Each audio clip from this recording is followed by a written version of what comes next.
What's up, DubNation? Rich with Let's Go Warriors here. It is halftime of Indiana-OKC G5.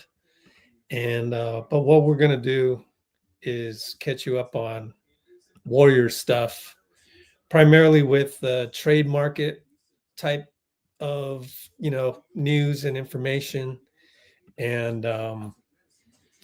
dovetail that into Jonathan Kuminga talk. So we're in our Discord server right here. I hope to have that ready pretty soon for public consumption. Let me blow it up a little bit so you can read it.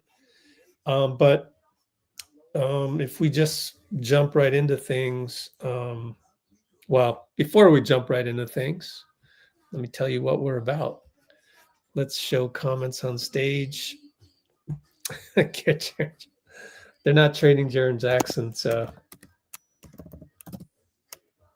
an immediate update.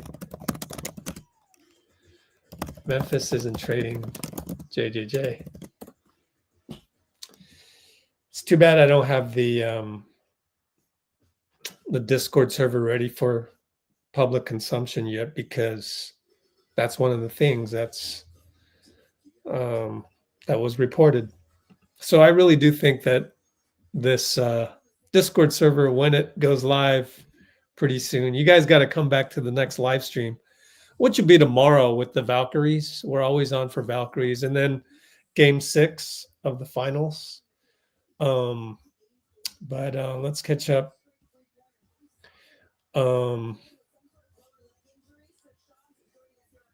Tim Bontemps. Sources told ESPN that the Grizzlies are not looking to deal either of their two remaining franchise cornerstones. And so this is excerpted from this article. So, yeah. So there you go. Wow, we're going to really jump right into it. Well, before we get into answering Al's questions, I wanted to explain what Let's Go Warriors is all about. I like to use the acronym GAMER. It's a new thing, GAMER.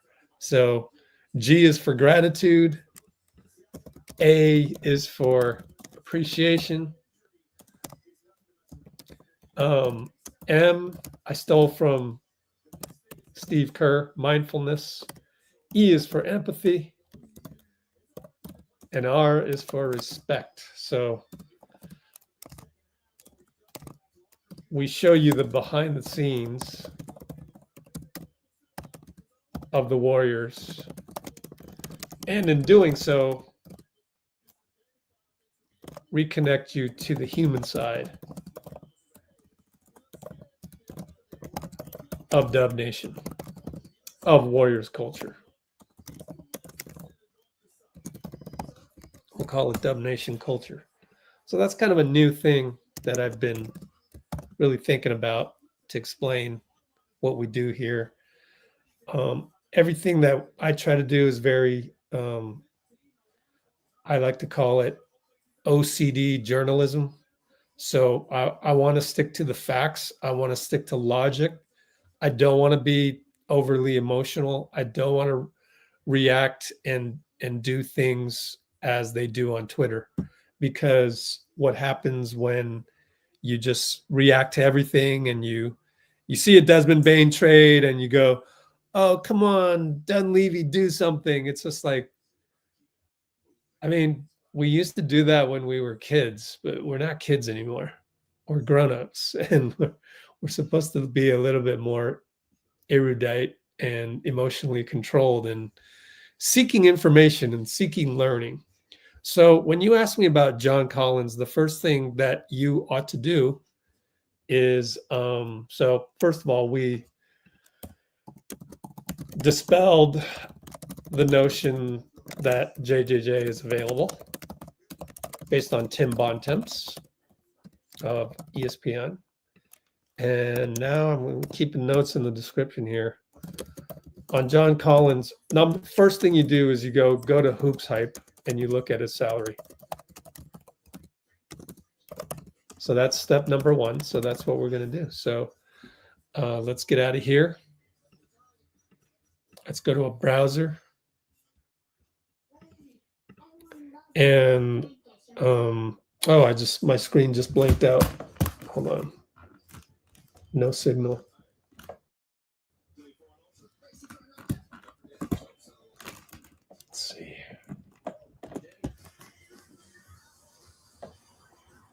Hold on a sec. Technical difficulties.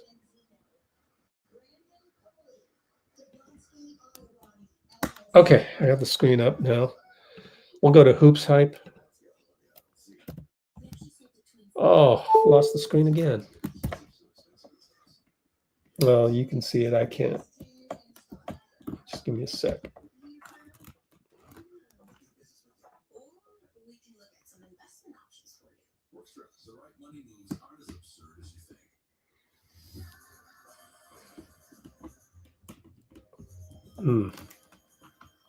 Second time's the charm, maybe.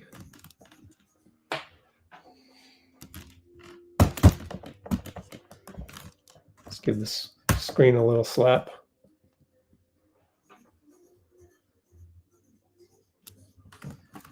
Nothing, huh?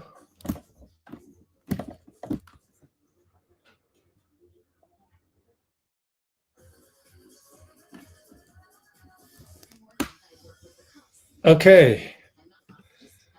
Warrior salaries, HoopsHype Warrior salaries. You can just Google that and then switch it over. You click on the down arrow, look at the menu, find Utah, and you find John Collins with a player option of 26.58 million, which he would be a fool to decline. So he's going to opt into this.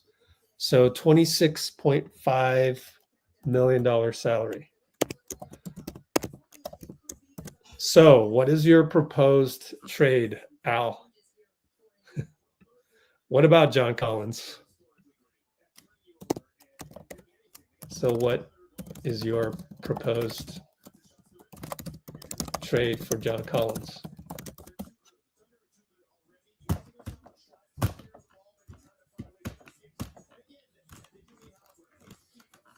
Because I don't know how to add up to 26.5 million. How do you do that? So you're the one who brought it up. You got to come up with the trade scenario.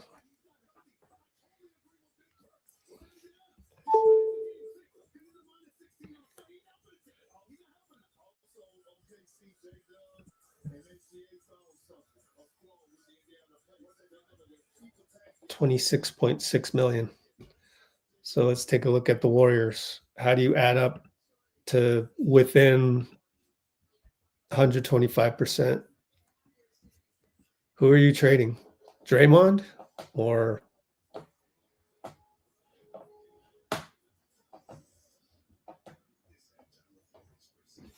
yeah, so yeah, I don't even see how we're gonna add it up because Kuminga, there's this special rule that says if you sign and trade Kuminga, only half of his salary goes out. So the only thing I can think of is, let's say Kuminga gets 28 million or something like that, which we'll talk about in a second, what his market rate is. Let's just jump to Kuminga's market rate right now. And so I hope you learn something here and kind of follow the steps to become more knowledgeable about how these things work. Let me go down to the section where I organize all the JK stuff and scroll down to B, because we haven't clicked on this Discord for the longest time. Right here, there's a story by Bobby Marks. So here's the Bobby Marks article, and he gives some suggestions. So he says, for JK, I would offer 3 years, 81 million. So what is that? Now that could vary a little bit on a per year basis, but roughly speaking, 81 divided by 3 is 27 million. So you're looking at 27 million, divide by 2, because that's the rule if you sign and trade them out. And the receiving team of the sign and trade has to be stuck at the first apron. It's Utah, though, so I don't even need to look that up. I'm pretty sure they can get below the first apron. Should probably look it up just to be safe. And the way you do that is go to capsheets.com. So we'll go to capsheets.com and look at Utah. Cap sheets, Utah. Just see where they're at. Total salaries 165. First apron space, they have 30 million. So yeah, it should be fine, especially when you're trading out 26 million here and getting back. Let's say half of Kuminga is 13.5 million. And then who else? Moody. I guess you'd have to throw Moody in there. So those are the two guys that have that are tradable, because you're not trading Jimmy Butler, you're not trading Steph, and you're not trading Draymond. We've established that on this channel. Steph and Draymond are a dyad. So they will be together, and that's how it will be. You're not trading Draymond. You'll never get the green light from Steph on that. So it would have to be, to get John Collins, you'll have to trade JK and Moody. I've already established in my article that trading out Jonathan's salary makes no sense from a fiscal perspective. Just, being a smart general manager. Just like, it's like selling your house. But right now, to sell your house, you're restricted to selling your house at half of the market value. So you go get an appraisal, find out the appraisal's 27 million. Well, guess what? Under the rules, you're only allowed to sell your house or trade your house using half of the value. Would you do that? And the answer is nah. I can't get myself to do that. That's not the best use of value. So let me show you that. I explained it here, but it's kind of explained in words where you kind of need to know all of that. And it's called the base year compensation rule. So you're gonna sign your own restricted free agent, and this is going to be the base year of that new contract. Well, if you're going to just trade that away, you're only going to be allowed to use half of that value.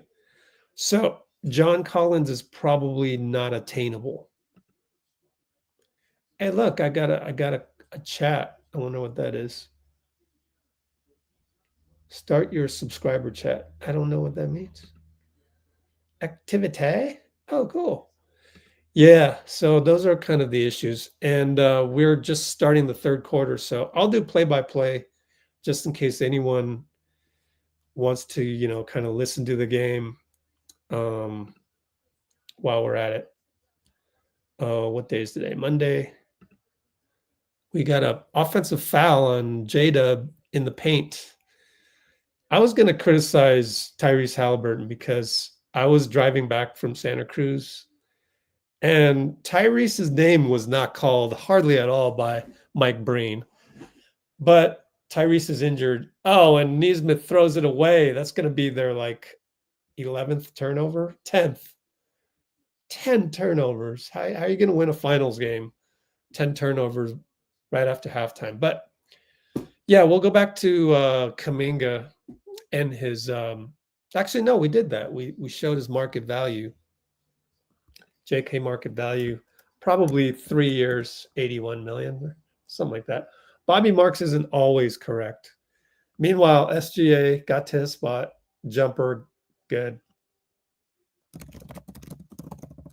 So JK value per Bobby Marks is 3 years, 81 million, or roughly 27 million per year. Pascal drove and drew a foul on iHeart. Okay, possible trades. Yeah. Exactly. What are the possible trades? Yeah, we've tried to look for some, and they're hard. They're very hard. So it's rather difficult.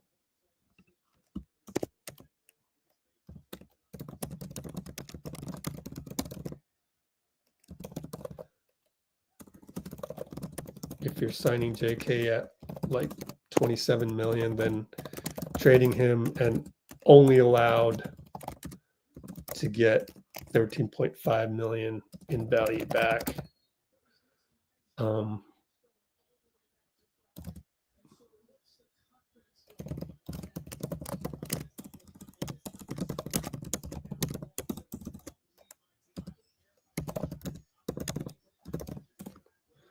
Okay. Ooh, Bruce with a tough love for Tyrese. All right. Caruso blocked by Siakam, rebound Dort, back out to Shea. Shea sizes up Nesmith. Crossover, jumper, elbow, short. Good defense. Nembhard rebound. Ty brings it up. Screen Nembhard, right hash mark. Shake and bake on Shea. Got to the nail. And Tyrese Winston Payne. He's got the ball back left wing. Over to Siakam at the nail. To Miles. Bullet pass to Nesmith. 3 line drive swish. Good job by Miles to find Nesmith. And I hope Hallie's all right. J-Dub attacks, went left, and Nesmith did a good job. Out to Lou Dort. Oh, he got lucky. Banker 3 from about 29 feet. Nesmith killed his own dribble. Now he's stuck at the hash mark. No one getting open. Oh, he got it to Pascal. Drives right by Shea. Kick it to Nembhard. Ty kicks it. Miles Turner, corner 3, swish. Oh, they're staying in this game. 11-point deficit. OKC brings it up 11. Oh, Chet. Oh, screen Nesmith, and Nesmith fell down, but Mark Davis says it's holding on Nesmith. No objection from Nesmith. And Nesmith has 2 fouls. Siakam has 4 turnovers. Wow. Yeah, he held J-Dub on the pick and roll before it got started. Good no call as they inbounded to J-Dub, but Nesmith bites too far. Kick it to Chet. Miles Turner stays in front. Good defense. Short Chet on the jumper. Siakam right hash mark. Caruso meets him. He'll crab dribble to the elbow. Spin, mid-post. One-on-one. Up fake. No call. Missed it. Siakam staring at John Goble for a foul. Didn't get it. Shea. Screen Chet up top. Downloaded Chet on the switch. Knocked away by Tyrese. Gucci's looking at Mark Davis for help, and Mark Davis says, OKC ball. And then Chet yells at Gucci Williams. He wanted a foul. I love Gucci, how he's able to deflect and de-escalate. That's what makes him probably a top 5 official. But let's see how he does, technically speaking. Oh, and then the J-Dub beats Nesmith on the inbound. Cut to the hole and 1. You're supposed to learn in high school not to give these up.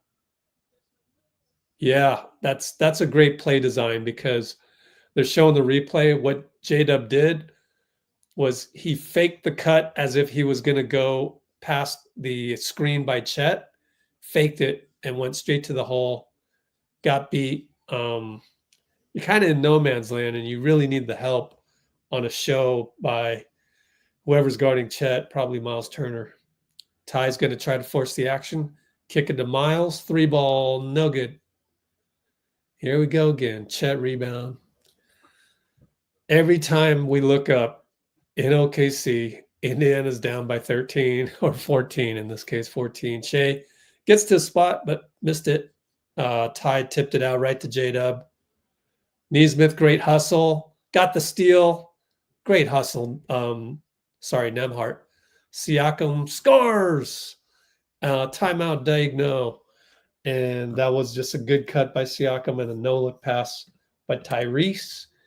And so it is now OKC 67-55, 8:27 to go.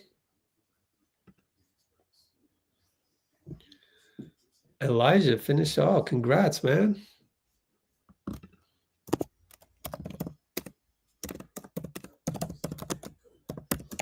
We have a new driver in the house.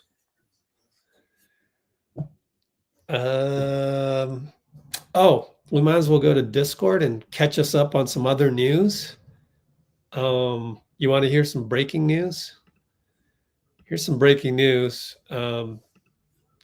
I guess you heard it here first, I guess. But JK does have 2 little girls. After all, holy smokes. I was shocked by this yesterday while tracking this down. Remember when Steve was in the 95.7 interview? And this is the great thing about Discord. Everything's like archived so that you can click on this to go back to the original one. So so this was way back on May 23rd. In the 95.7 interview, he has a couple young girls now, but like nobody really confirmed it. So I was like, we all kind of like passed it off and went, all right, he probably just meant 2 young boys, meaning his little brothers. I don't know. But turns out that if you you can see pictures of his 2 daughters, and then I was able to actually find his girlfriend on Instagram.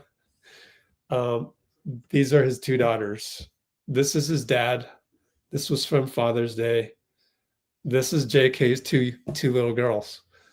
So, NBA players always put the heart on their faces. Wiggins, his wife did that on Father's Day yesterday as well to their youngest one. So, JK really does have 2 daughters. It's crazy. Here's Taryn Armstrong was at this is St. Frank Coffee downtown. So he's in San Francisco. I assume he's scrimmaging every day at Chase Center. And Chicago and wait a minute, this is every post. Okay, well, if I go back to the JK section, it's a lot easier to track. Again, I don't know about trading for Vucevic because you'd have to trade JK and somebody else like Moody. And I just don't know that that's a smart thing to do ever. Unless it was part of a bigger deal, like the Naz Reid example we gave, which I don't think is happening anyways. I don't think Naz Reid would opt into his contract because it's so, such a disrespectful number, I want to say. The ego of the AAU player, So anyways, Chicago and Miami have emerged as potential suitors for JK. Now, I also did put my opinion that a pursuit of getting Wiggins back, I don't know how you would do that either. But maybe you would. Maybe you would trade JK and Moody for Wiggins. I don't know. Probably not. All right, OKC's back. Yeah, that's the more I talk about it, the more crazy that sounds. Because then, Moody's worth something. He's like, a poor man's Wiggins. J-Dub just hit a 3. splash all the way. So what is it, 17 now? 15-point lead. Hallie up top. Over to Nembhard, back to Hallie, screen Miles, back to Nembhard. Boy, they got no offense. And then they dump it inside to Miles, and he draws a foul on J-Dub. Nice find by Nembhard after basically having, 14 seconds of nothing on your possession. Amy. So, yeah. Free agent signings, if the Warriors do anything, I would imagine it would be like veterans minimum. There's just nothing really sexy out there. But I could be wrong. And if I'm wrong, then we will have learned yet another way to finagle a deal. It might be part of, KD getting traded or what have you. Like, we learned a lot last year when we thought Clay could only go to like Orlando or, wherever that had cap space. And he ended up being a sign and trade to the Mavericks. So we learned a lot last year. And now we know you can do these sign and trades, but they're hard to do. Lou Dort for 3 on the catch, nothing there. Rebound Miles, Tyrese outlet to Siakam, one-on-one Chet, goes left, doubled by J-Dub, and he kicks it out. 5 turnovers on Siakam. But again, they just have nothing. And then Caruso turns it over. Bad pass to Chet. Siakam got back with the steal on the catch. To the corner, Nembhard does not fire it. Kick it back out. Tyrese Chet, crossover in the paint, fake, scoop, foul. Foul on Chet. How many fouls on Chet? 0 becomes 1. This should change the 1.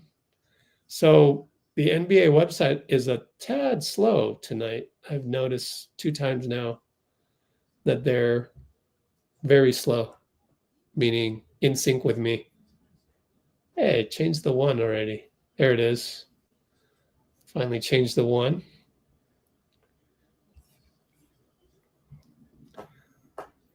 Would you rather be Curry level famous and rich with 0 privacy? Oh yeah, I would rather be a regular person, yes. I'm happy where I'm at, actually. No complaints over here. It's stressful sometimes because I'm trying to grow Let's Go Warriors, and it's very, very hard. But overall, got to say I'm happy overall. Shea drives, and good job not to foul him. Didn't draw the whistle, but it's going to be John Goble calls a foul on Miles. There was a scrum for the ball. Miles hit Chet in the neck. Yeah, a little bit too much there. All right, fine. Gave the ball to OKC. How many fouls on Miles? 3 fouls, so he sits. Neesmith has 3, and he's on the bench. Matherin's in there. Caruso catch and shoot over Obi. No good. One-handed rebound by IHart.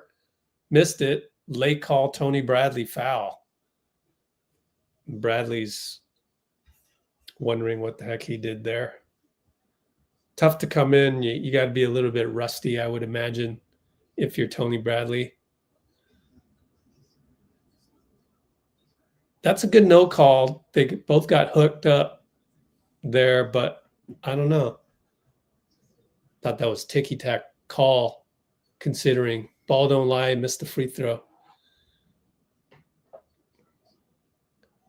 There's the money man, Adam Silver. Let me be the guy sitting next to him and give him some advice, man. Has there been a challenge yet? Let there be a challenge, and let me teach him how to run challenges the right way. Tyrese and Lou Dort, McConnell in the game. Ooh, they got Tyrese and McConnell at the same time. Tyrese, nice cut. Oh, he smoked the layup. Got his own rebound. Toppin for three. Got it. Assist McConnell.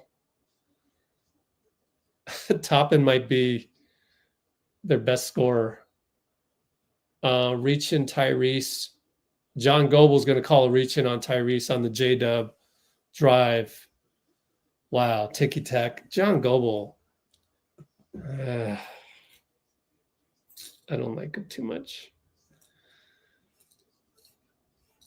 Tony Brothers is just one ref. What do you mean? Tony Brothers is just one ref. Will Quinten Post play? I imagine so.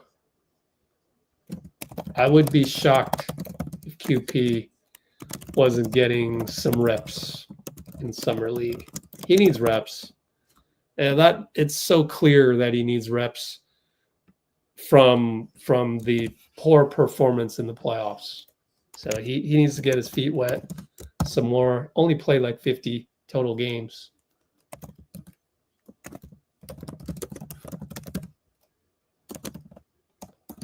All right. Mathurin down the lane, blocked by iHeart. Just way too small. And then Aaron Wiggins loses the ball to TJ. 3-ball, Obi, in and out. Was that clean, though? You think the closeout was clean? Mathurin got the rebound, knocked away by Caruso.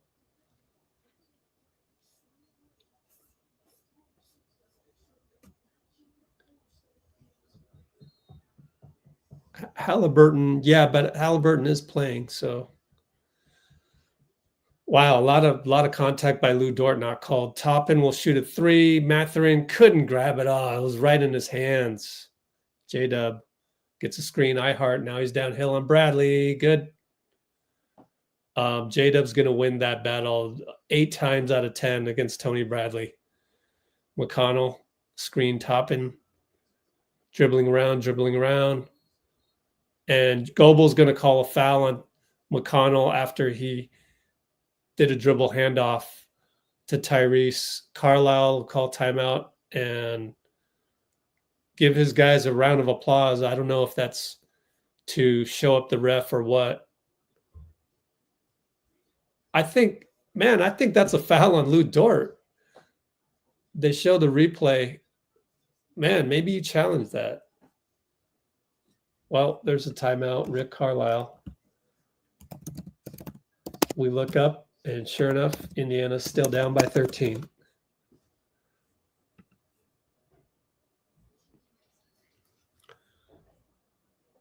Oh, Tony Brothers were twin refs.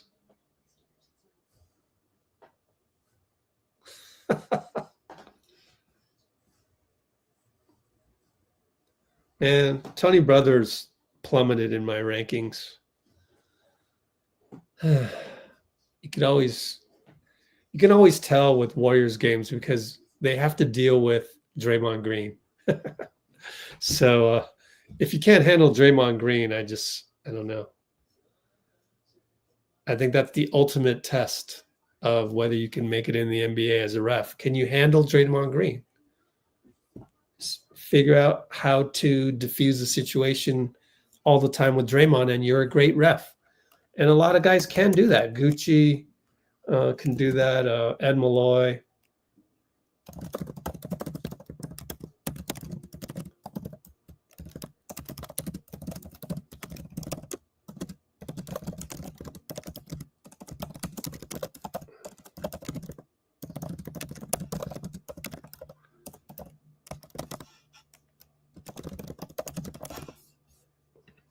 Okay.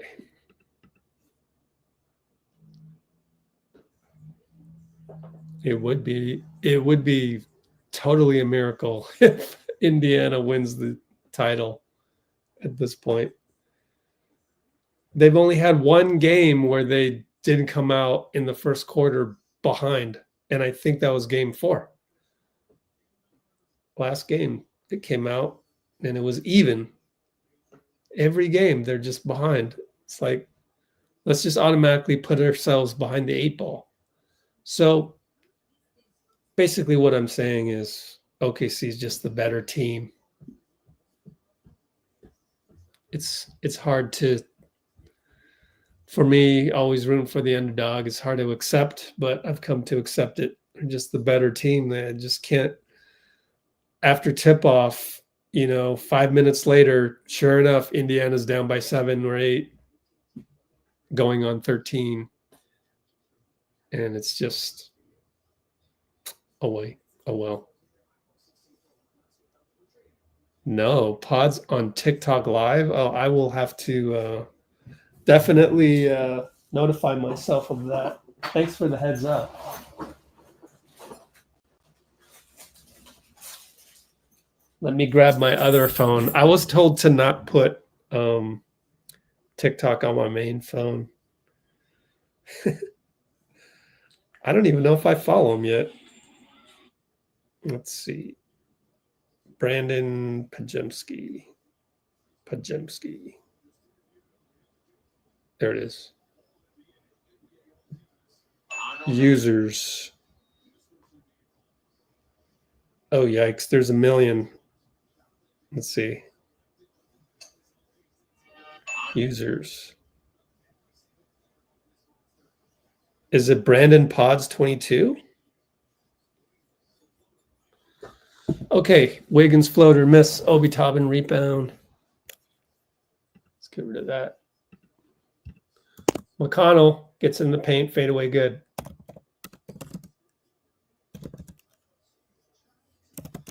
Brandon Podz 22. Why would he have 22? Alex Caruso in and out 3, no good.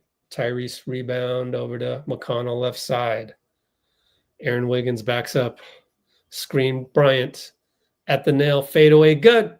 The TJ McConnell show.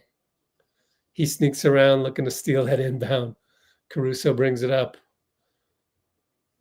Obi Toppin, Caruso gets him downhill. He's there.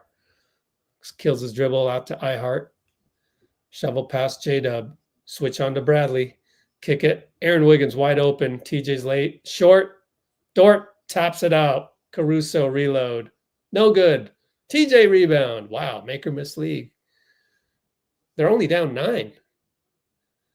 Screen Toppin. TJ spins. Scores. Reverse layup style.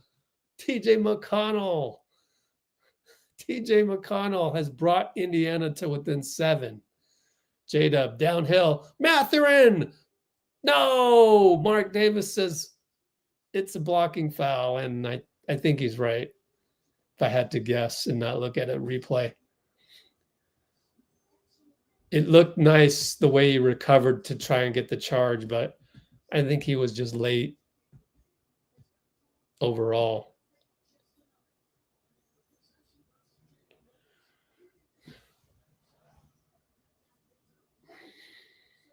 Oh, TJ's going to grow a beard? They're not going to show the replay of the Mathurin foul. Come on. Everybody wants to know if it was block or charge. Even if it's 67% chance a block.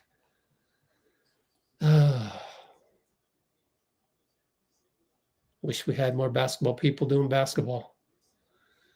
Well, J-Dub did the ball don't lie on the first free throw, and second one's good. And it is now an 8-point game. 340, 339, 338. Toppin attacks. Tough one. Oh, he scored against Chet. That is not easy to do when you're giving up 2 inches or so. J-Dub and Mathurin. Mathurin stays in front. It's just so athletic and strong. Chet screen. So now you got J-Dub. And he missed the layup against Miles, but Chet was there to dunk it home, as I think Mathurin might have fallen down. Bad pass by Mathurin. Oh, Nebhart gets it back, and John Goebel calls a foul on Dort. It just, John Goebel, why do you call a foul on that? Like, Dort fouled him, but Mathurin had the head of steam. You got 5-on-4. And you call a foul. It's just like, I could never hire John Goebel in my league. Like, don't call fouls that mess up. Like, you got to have the awareness. Horrible. I would never hire these guys.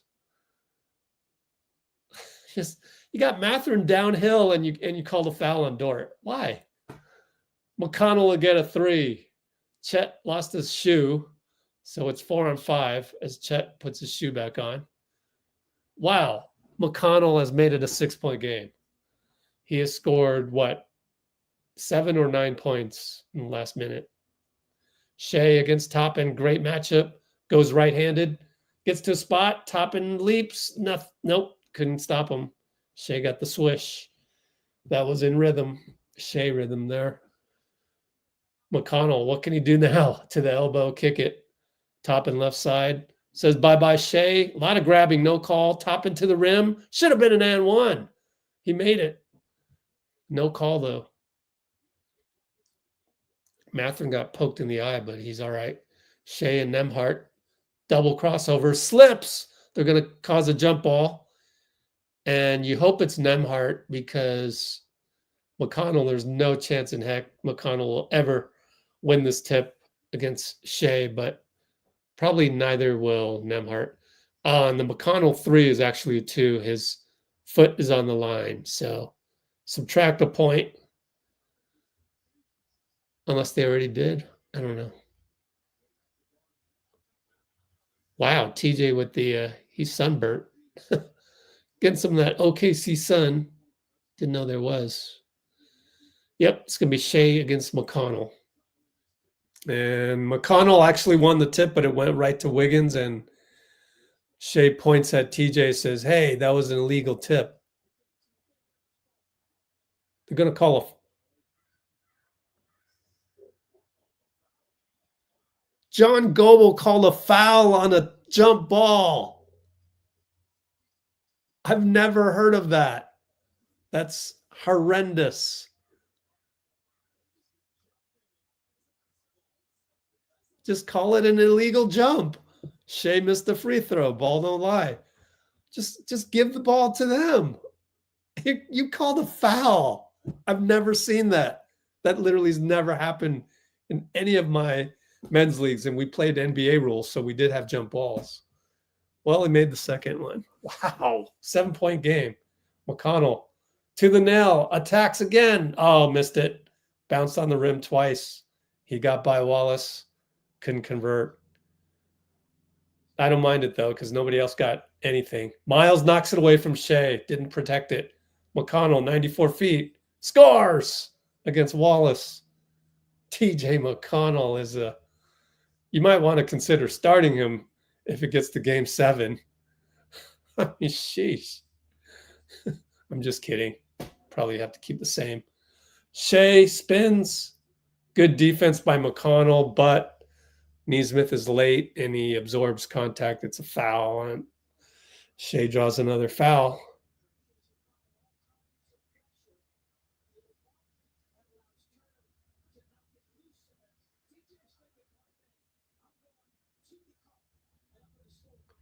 Yeah, showing the replay of TJ going 94 feet or scoring 94 feet later.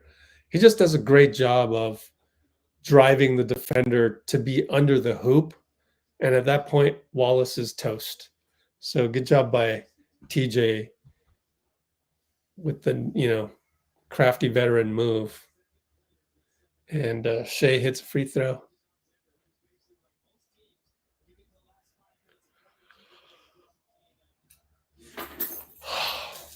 I don't know, man. I might want TJ to just close the damn game.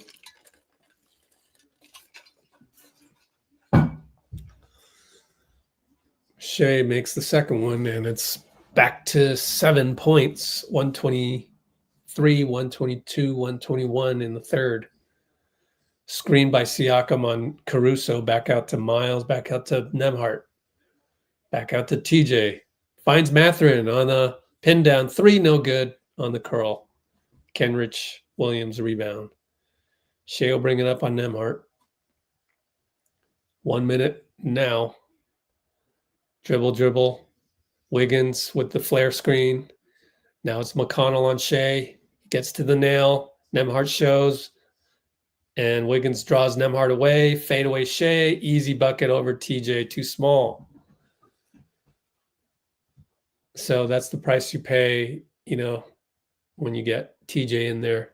40 seconds, 12 shot clock, gets a screen, crosses over, shoots it, scores. Caruso smothers him. Should be an and one. Thank you. TJ was writhing in pain for a bit there. Might have got a knee on knee, I'm not sure. But a great screen by Mathurin, very fundamental screen, and Caruso tried to track him and ended up sandwiching him right into Wiggins. For once, Caruso didn't complain because the momentum of it. TJ looks all right, but he is definitely exhausted. Hands on knees, breathing hard. And boy, where would he be? Where would they be without him? They definitely have to re-sign him. You got to get rid of somebody else to stay under the tax. Down by 6, made the free throw. Obi Toppin steals the inbound. McConnell for 3, short. Mathurin rebound to Siakam. Hold up, Siakam, you got Caruso on you. Try to dribble too much. Got it to McConnell somehow. Nembhard doesn't fire it. Oh, Mathurin was wide open and he threw it away. Nembhard. Another turnover. Bakery is fully open. They could have cut it to 4. 11 seconds.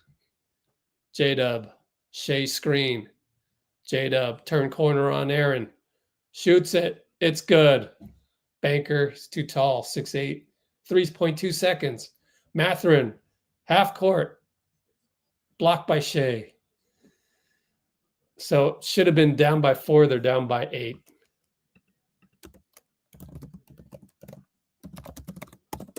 But they got themselves back in the game thanks to TJ.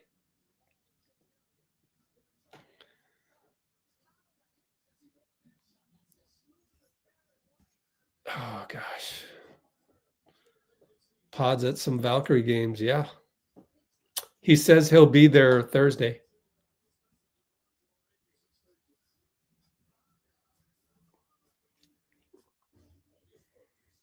Brandon Podz, yeah, on TikTok. Let me save him and alert myself. I don't even know how to do that. Oh, here we go. Boop. Set notification. Yay. All right. Thanks, man. Oh, what else is going on, guys? Let's go to Discord one more time and take a look at recent news. Yeah, I apologize for not having the Discord ready for public consumption yet, but here's a little so this I usually don't put my opinions on here. I should probably delete this part. But yeah, it's just like, really? Miami is a potential suitor for JK? How in the world? How does that happen? I don't get that. So Chicago Bulls and Miami Heat are 2 teams to monitor as potential sign and trade? Really? So it begs the question.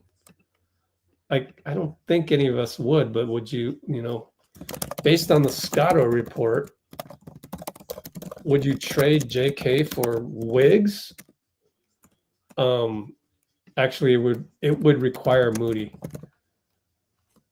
or Buddy Hield or JK and one of how much is Wiggs making? Let me quickly go there before the play comes back. Miami Heat, what is he, 33 million? No, only 28 million. Sorry, 28 million. Got to get within 25% of that. 28 divided by 1.25. You got to get the 22.4 million. It would require JK and I don't know, Buddy, and one of Moody or Buddy for Wiggs.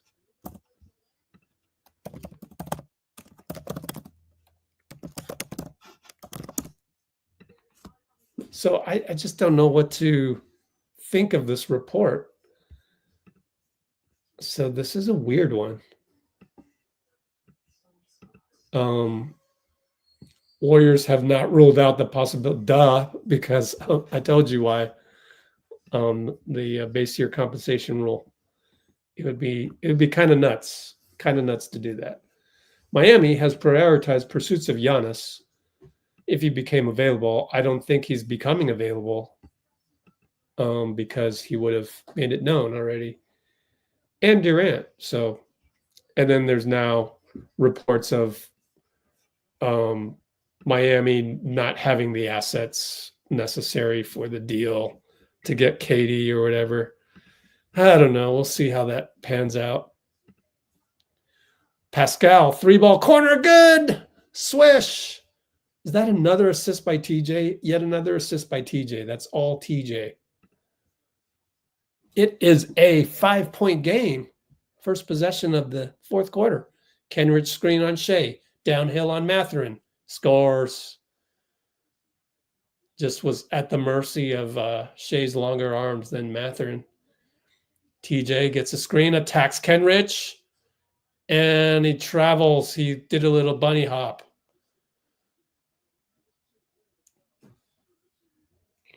TJ is saying he got pushed. And he has a point. Looking at the replay, he has a point. I think Kenrich fouled him. And Wiggins is going to argue that TJ hacked him, but like, good on Gucci not to call anything. Shea uses a Chet screen, finds Wiggins for 3, bangs it in. That's what happens when Shea gets going. He draws a lot of attention. You get sucked in. He sprays out. Toppin back out. Timeout Carlisle. How many timeouts they got left? Doesn't say.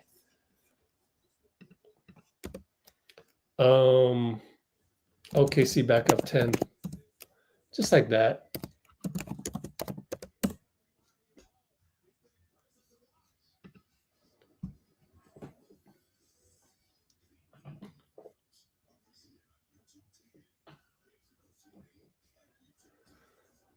Haliburton time? Yeah, I don't know. I guess he's injured. Like I said, I'm driving home, have the game on my phone, and I'm just kind of listening to it mostly from Mike Breen. I don't hear Tyrese's name mentioned but once or twice in the entire first half. He just disappeared. If you're going to disappear like that and you're injured, you might as well not play. Let's just put TJ and Nembhard in there at the same time. So you got to start doing something. I don't care how injured you are. So I agree with Bruce on that, actually. It's the finals. If you're on the floor, you got to have Mike Breen call out your name more than twice in a whole damn half.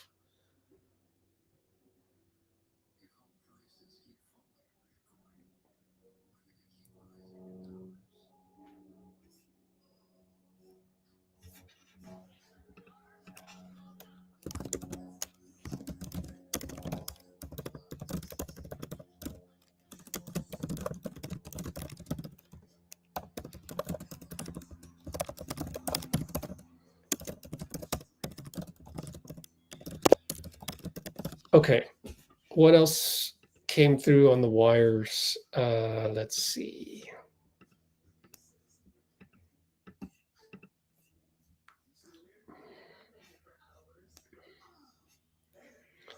Desmond Bane was traded. What did you guys think about that Desmond Bane trade? Overall, I think it helps the Warriors because JJJ is going to stay on Memphis. It makes Memphis worse. JJJ is not going to go to the Lakers. They're going to keep him there. As all the reports say, Memphis is not going to. They're going to build around Ja and JJJ, but it's going to be one of those gap years for Memphis. So the Desmond Bane trade helps out the Warriors. as far as Orlando, I respect the fact that they took a big swing. I respect the fact that they took this big swing before anybody else set the market with anything. But I don't think it really gets them past the first round. You got to prove it to me, and maybe Paolo. If Paolo becomes MVP caliber, then all right, then that was the right move. But if he's not getting MVP votes, then I don't think it really changes anything for Orlando. But that's just my early assessment. Of course, I could be wrong. Seeing crazier things.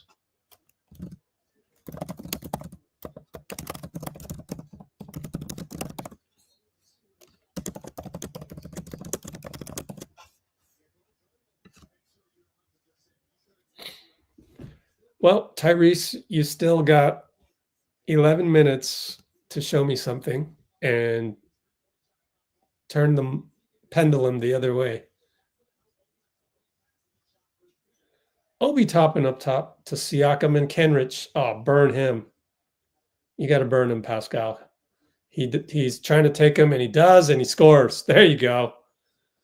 Yeah, come on. Kenrich Williams. No. You got to take advantage of that. I mean, no disrespect. It's just that this is the finals. And that may be your backup forward. Fine. We're going to exploit that. Shea, back to Chet on the roll. Misses a scoop, misses a putback, knocked out of bounds. And John Goebel points the wrong way. Degno's going to challenge this. Pascal had a feeling about it because he wanted the ball from Goebel, who didn't give it to him.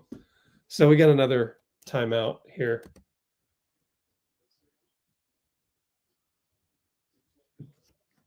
Gobert, John Goebel, not Gobert. John Goebel, compost. This timeout is all John Goebel's fault. Challenge coming up.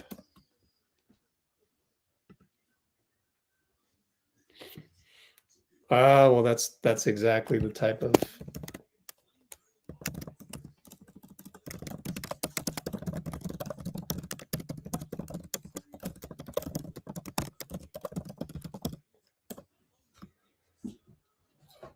all right.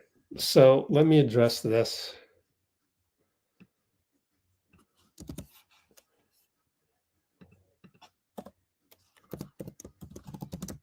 The addiction to needing a trade. We already made our big trade. It's Jimmy Butler. We have another issue, and that's Jonathan Kuminga. So when you go and look at our cap sheet, it's like, hey, look, when you're paying this guy 60 million and this guy 54 million, and then add another 26 to this, this is 113, 100 and that's 113, 130, almost 140 million. 140 million goes to your top three players who you are not trading at all. This is your core.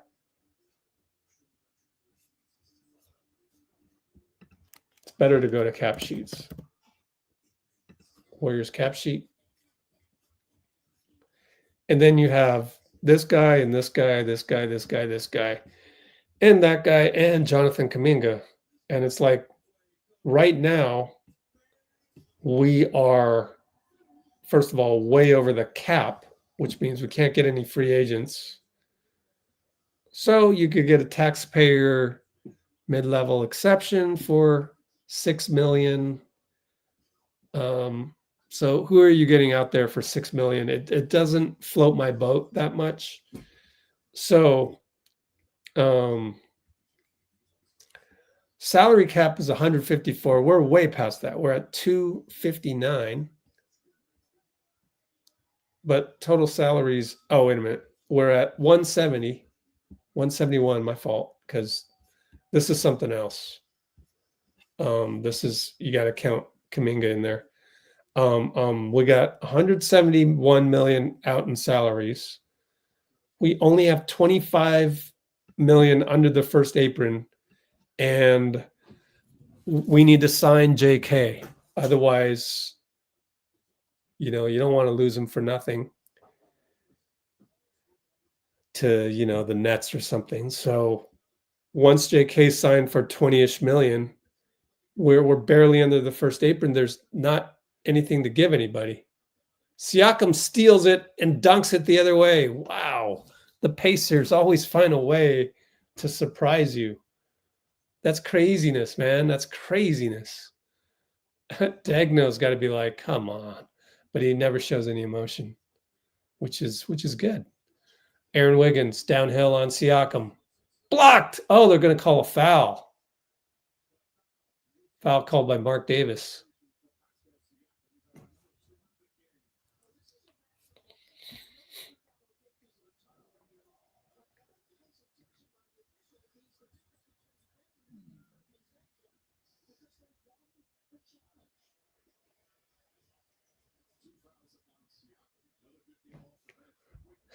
Doris Burke with the backhanded criticism of John Goble, saying OKC burned a challenge for nothing, which they did.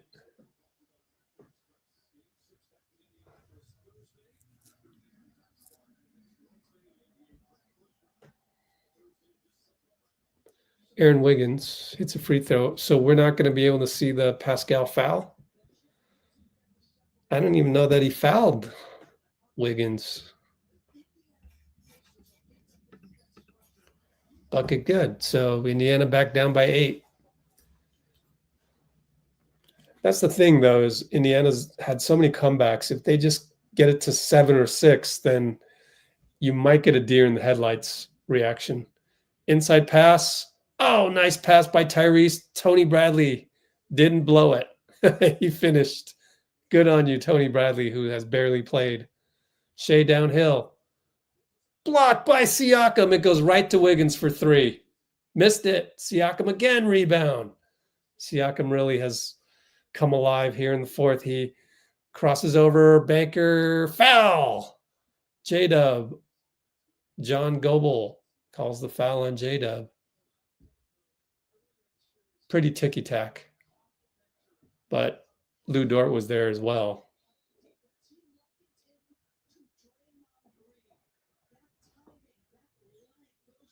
Doris Burke just compared Siakam to Draymond.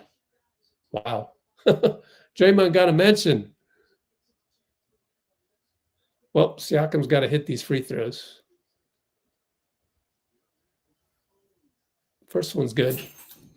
Down by 5. Chipping away. Wallace back in for Wiggins.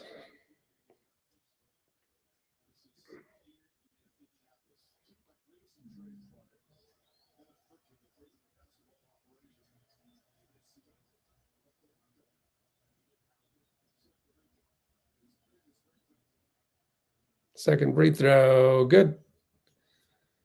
Indiana somehow down by 4. 9-17, 9-8, 16, 9-15, 9-14. J-Dub having trouble getting over. Ben Mathurin there. Oh, he just goes all the way. Missed it. Foul call. John Goble calls it on probably Siakam. Yep. Number 43. It was either that or Ben Mathurin 0-0, and he didn't do this, so.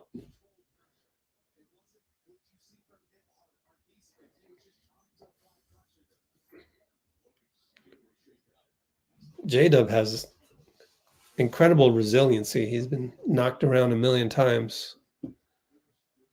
Good to be young.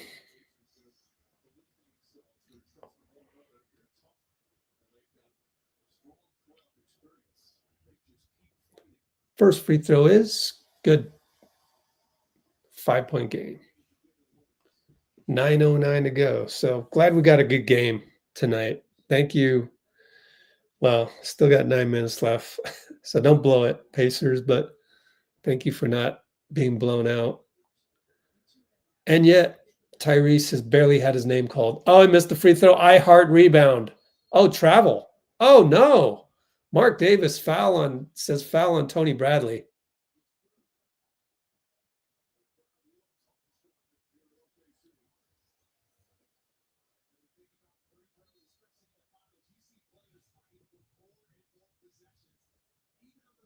It just bounced to him. I can't really blame Bradley on that one. Pretty solid box out. The ball just happened to bounce right to Hartenstein. High pick for Shea. Nembhard gets back. Shea Nembhard, another screen by Hart.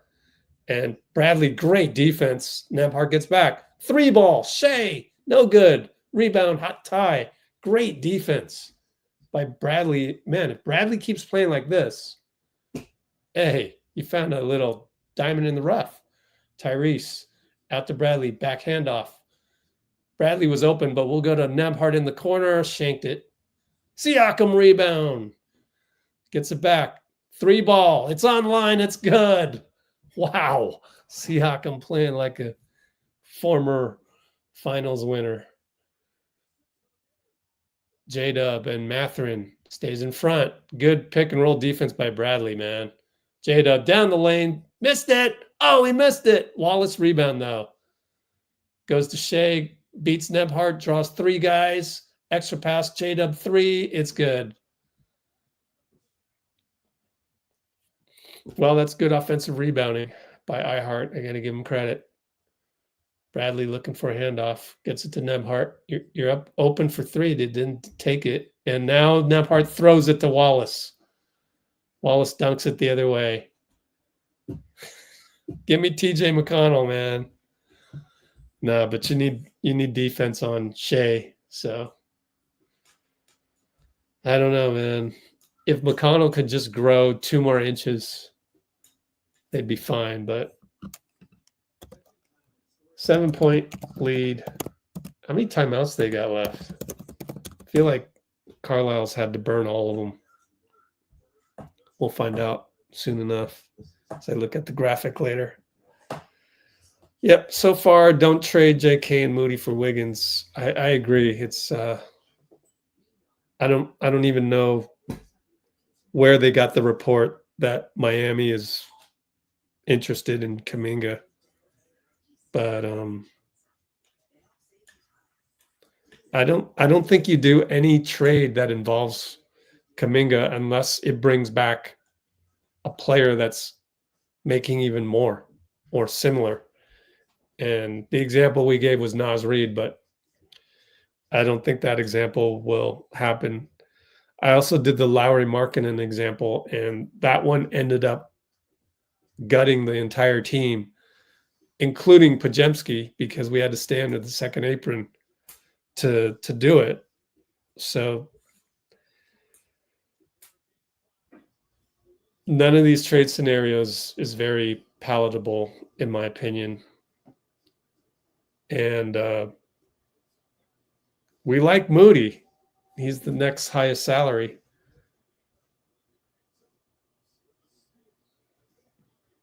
Just they're replaying the Nembhard turnover. You just can't take that chance. You literally cannot do that. Either that or keep your dribble alive. And he subbed them out. Mathurin, Obi Toppin came in. Tony Bradley's out and Miles Turner's back in. Mathurin, and it's a holding on the roll of Toppin by probably Wallace. I mean, that's actually a pretty smart foul. Yeah. Pick and roll held on to Toppin.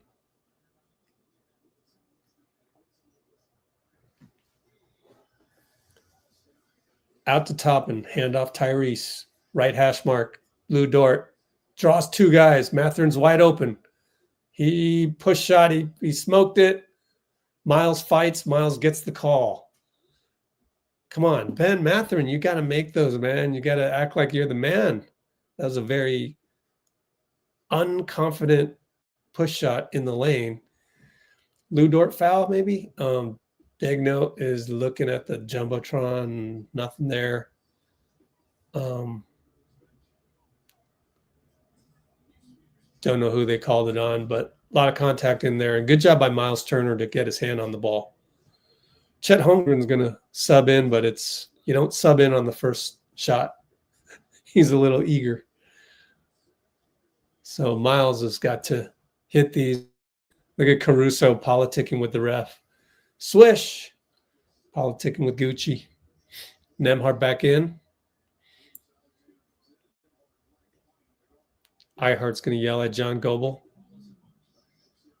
That's useless. Might as well talk to a statue. Goble's rapport with players sucks. Goble's technicality and getting calls right sucks. Why is he out there? Shea against Nembhard. Here comes the screen by J-Dub. Oh, he beats him off the dribble before the screen.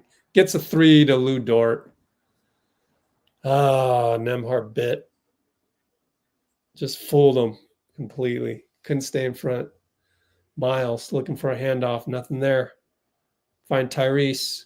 Tyrese gets Chet. Dribble drive. Scoopage. No good. Miles. Foul by John. Called by John Goble again. Chet Holmgren doesn't know what he did.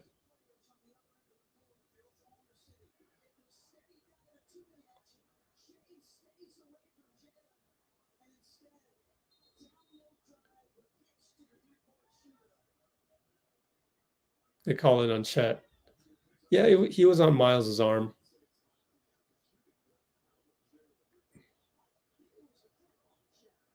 Tyrese is at the line. Hits it. That's funny. I need another replay to see the Tyrese. Oh, okay, here we go. Oh, he grabbed Tyrese. Okay, John Goble. Good look, John Goble. It was a late call too, so I actually like that. I like that style of reffing where you kind of wait to see what's fair. J-Dub and Nesmith gets through the Chet screen, turns around, goes the other way. Nembhard stays in front, but Jalen Williams is too tall. Scores another banker. 8-point game again. Nembhard up top to Ty. Will Ty come alive? Him and Chet now. Over to Nembhard. Fake a 3. Drive next to Lou Dort. Throw it away. Shea steal. And it's an and one. Tyrese tap foul. Get Nembhard out of there, man. Oh, man.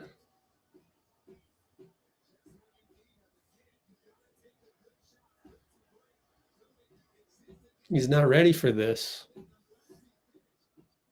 He's passive on offense. You got to throw up at least one of these threes. Like, if you're 6'1" and you ain't even shot 1 3, like how are you establishing yourself as a threat? You're not. And now you're way in the fourth quarter, 6:14 to go. It's too late to establish that. You got to establish that early in the game. So it's unfortunate. Tyrese against Chet. And he got held. They didn't call it. And he threw it to Miles. And then they read it easily, stole it. Another bad turnover. Shea to the elbow. Find J-Dub. Blows by everybody. Scores. How many timeouts you got left? 2 timeouts left. Burns one. So Rick Carlisle has to burn second timeout. And it's 110-97. So it turned out to be, yet again, 13-point game.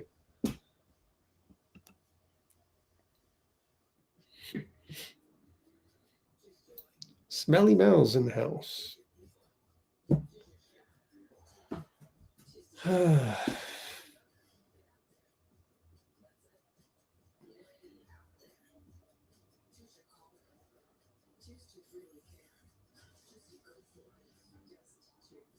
I feel like there should be more of like a balance for Indiana. they're a pass-heavy team, so pass. But then you get caught in a situation where it's like it's too late for Nembhard to establish himself as a threat tonight. It's too late for Tyrese to establish himself as a threat. Like, they don't know when to establish the urgency and force the action. I think you got to force the action every now and then, and you got to probe it once a quarter, and they just don't do that. So by the time you get to the fourth quarter, you've barely called Nembhard's name. You've barely called Haliburton's name, unless it's for turnovers. And it's like, at some point you gotta create and be a threat. Another turnover. Caruso stole it from Nembhard. This one's on Carlisle, man. If your guy is turning the ball over X, Y, and Z times, man, 4 turnovers. He's just not ready for this. He's a good player, but this is the finals, and I would rather just play TJ and take the consequences on defense. You just, then again, Steve does the same thing, doesn't he? Steve Kerr is going to be stubborn and stick with his vets, or stick with his guys that he trusts, even if the guys that he trusts keep screwing up. What is it, 15 points? 14-point lead. Man, same old Pacers, man. Tyrese, stuck. Lou Dort, another turnover. Just shoot the ball, man. At that point, how many turnovers is this? 20 turnovers. This is an embarrassment. Shea fouled by Nembhard on the fadeaway. This is an absolute collapse. It's just ugly. Who might have complained, though, right? Golden State, we've had a few ugly ones this year. Just like this.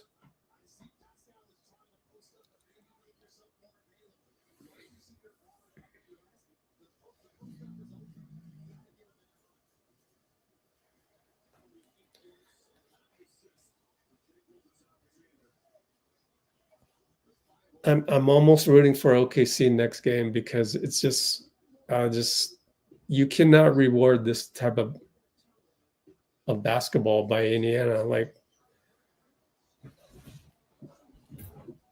they're so passive. Like, they don't have a guy that'll just get a bucket. I mean, other than Pascal. Yeah, he takes it against Caruso. Somebody else do that. It's like, show me something. TJ McConnell, I would play him more. Like, I think, to me, Nembhard, you lost your job. I don't care. I know it's tough to guard Shea. I know you're worried about that, but I need people who have the right mentality out there. Tyrese, after Shea missed, no look to Obi, alley-oop from the waist. What an incredible athlete. They're still down by 12, though. 4:20 to go, 4:19, 4:18. Screen, Lou Dort. Back to Dort. Open 3. Dagger time. Got it. You're at home. Hit the previous dagger. Not a surprise. Siakam out to Nesmith for 3. Rattles home. So it stays at 12. Too little, too late, though. J-Dub gets it over. Nesmith. Dribble. Between the legs 3 times. Takes it to the nail. Fade away. Made it. That's indefensible. Nembhard. is going to do something. Swatted. Look how passive he looks. J-Dub 94 feet. Scores. Nope. Dort. Nope. Wow. That would have been the game. Toppin gets a foul on check going downhill. Good job by Toppin. Getting that part out of there, man. He's not built for this. Watch, the next game is going to go for 40. Watch.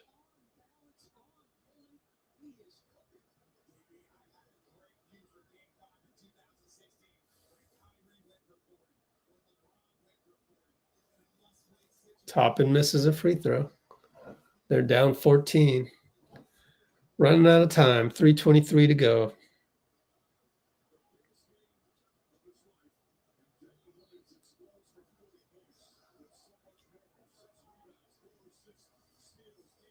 We got a timeout.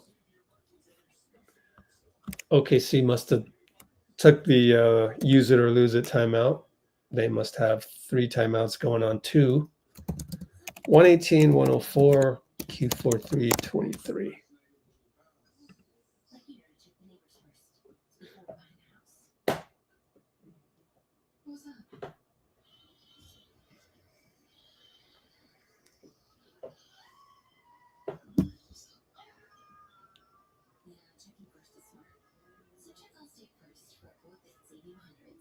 Yeah, I don't know how. I don't know. I don't think Tyrese knows how either.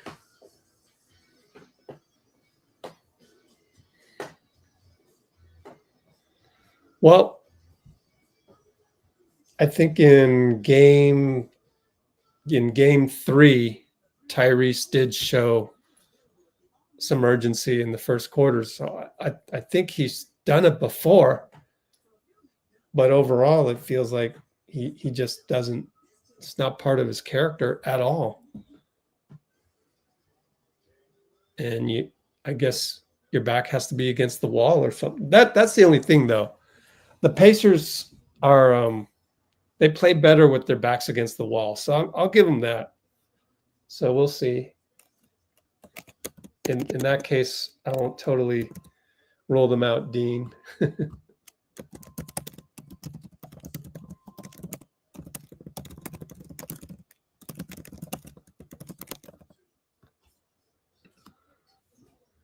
TJ McConnell back in the game. What took you so long?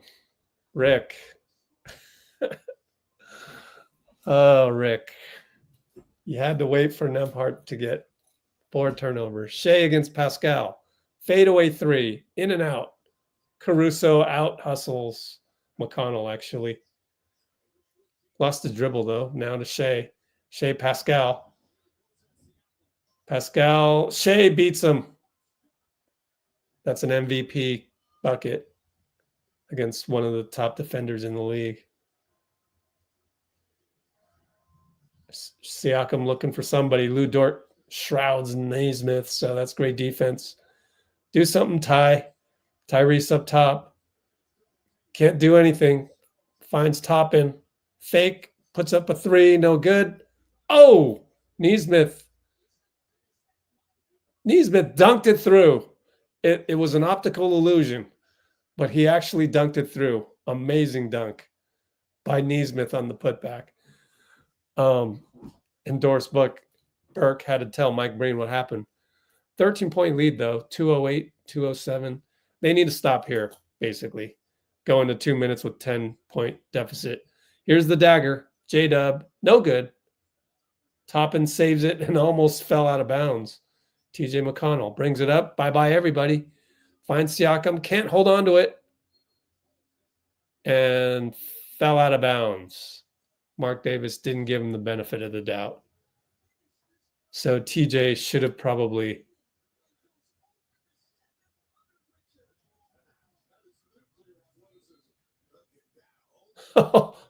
Chet got posterized by Naismith. Oh, wow, Naismith. That's a sick dunk that they're showing right there. However, you're doing that down 15, so you still got to play better, man. All right, Rick Carlisle is going to challenge because It's a desperate challenge, but you have no choice. This is going to be his last time out. Q4 150. Why did the score suddenly change here, guys? That's funny. Luckily, I saw it just before it changed. There, it changed back. Come on, it's got $1 billion company, and it can't get its own score right. Come on, Adam.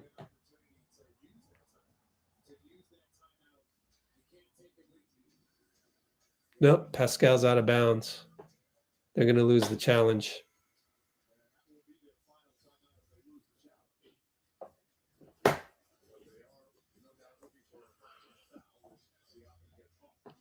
Oh.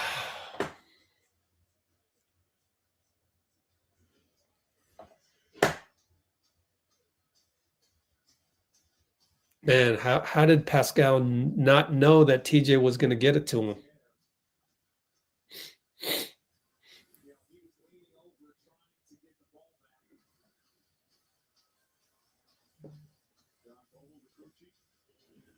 Shouldn't take this long. We've already seen it 2 different angles. What's up, James F. Goldstein? Courtside, standing up right there. Man, he pumps a lot of money into courtside seats, man. Like, why is it taking this long? We've already established it on more than one occasion.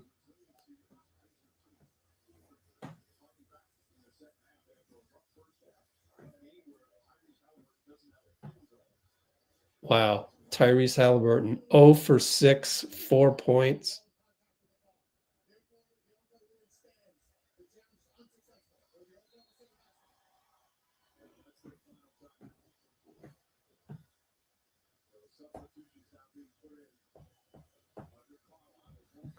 I don't know why Lloyd Pierce doesn't agree with that. He is shaking his head in disgust.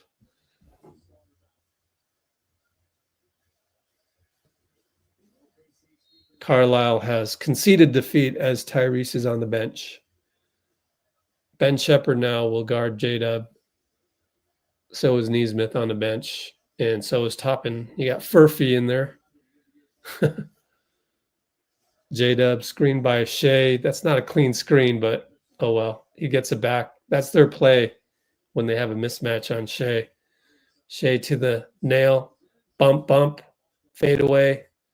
No good. TJ spins on Chet. Chet tracks him. Fade away. No good. Bounces 3 times on the rim. So that'll do it. 1:11 to go. Down 13. J-Dub on TJ. Everybody on their feet. And attacks right side.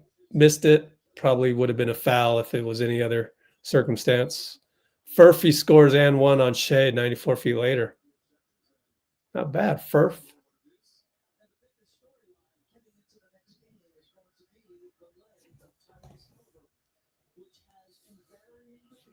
I've never heard of the name Furphy. Did they like accidentally look at it? Was the M sideways and they made it an F? Murphy? Missed the N1.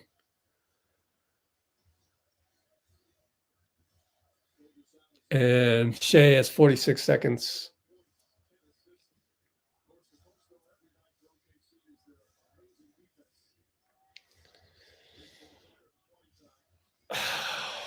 I really hope the Pacers don't get down by 13 in the first half next game. Like, please. Don't do that to me. At least take a lead in the first quarter. Win the first quarter for once. So Mathurin lost the ball to Caruso, and they don't have a shot clock. So that'll be it. It'll be a final.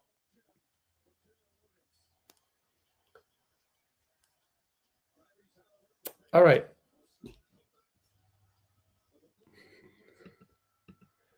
Let's take a look at Discord for the latest and greatest on everything else.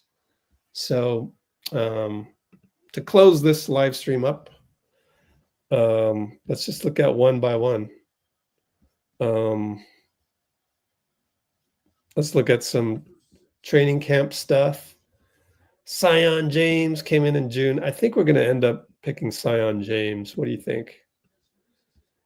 And the Bane trade, sources tell him to expect draft day to be the busiest day of the offseason due to the KD trade probably happening before then and the lack of real free agent marketplace. So there's that.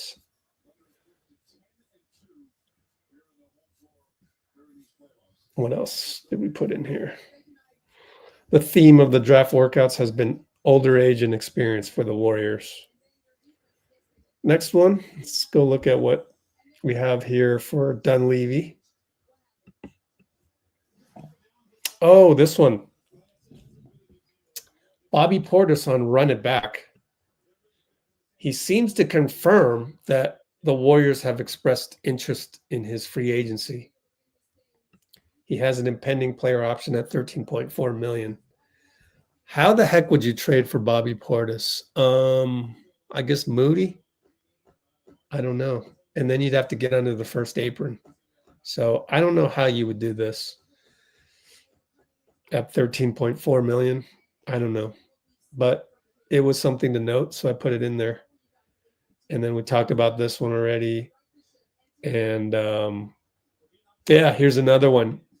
Bobby Portis. I'd forgotten that I put this in here. So that's why I like the format of the Discord, is where you can kind of just have stuff. And before that, we talked about Naz Reid, which now I don't think will happen. Anything happening with Steve Kerr? Let's see. Speculative intel on Nick Kerr. And before that was Andrew Bogut, and there was a little clip from Steve about Andrew and Luke Longley. But as far as Nick Kerr, you go to the premium channel here. It says this: I've been told Nick Kerr may be transitioning to a new role. So, yeah, we'll see what Nicholas, where is he going to end up? I could be wrong, but I don't know. We'll see. That's all I know, really. Happening with Steph. Well, there's been the Father's Day post. There's been Aisha with these Father's Day posts. But also, he's coming out with a book. Steph Curry's coming out with a book called Shot Ready. That looks cool. Taxpayer mid-level.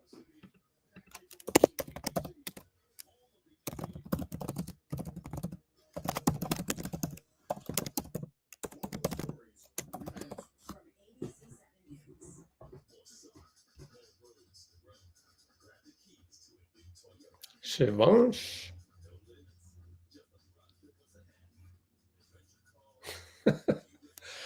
Shivansh causing trouble. Oh, Jimmy's been up to a lot.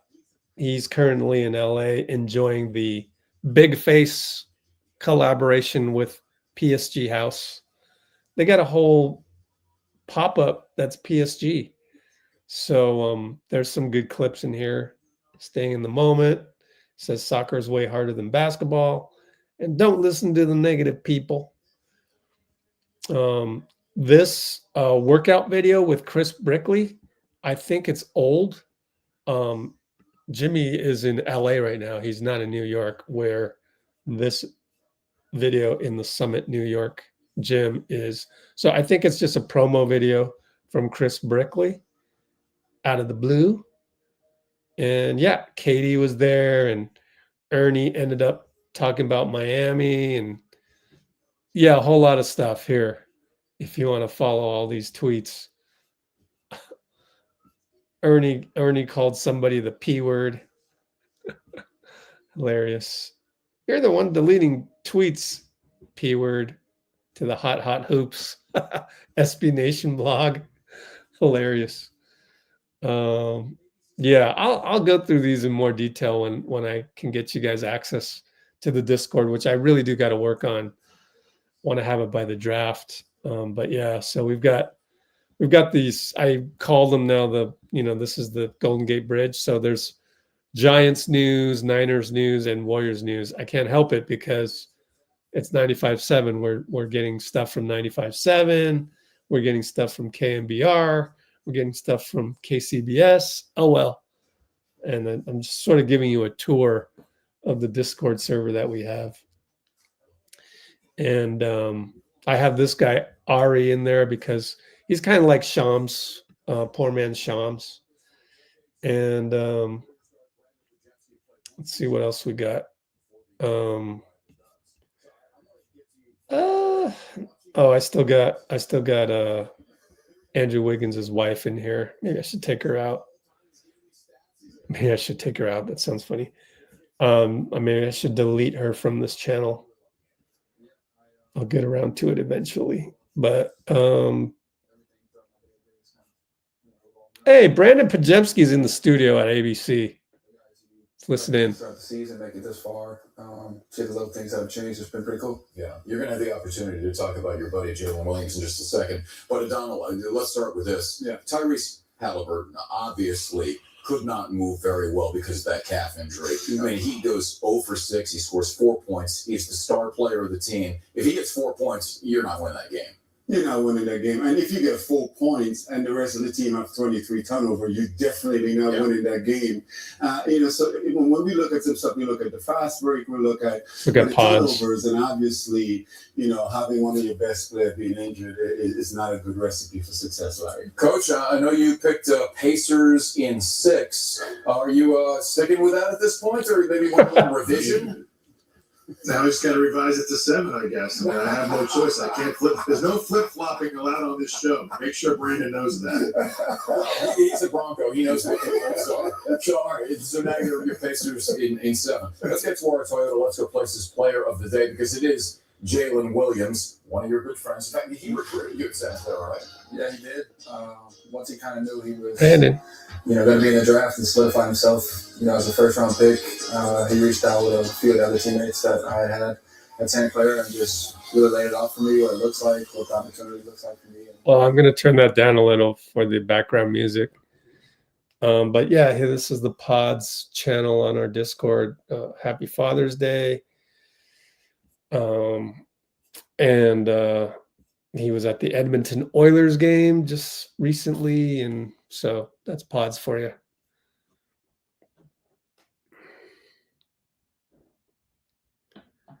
Pacers have lost 2 games they should have won, but then so have OKC. OKC should have won game 1, and they probably should have won game 3.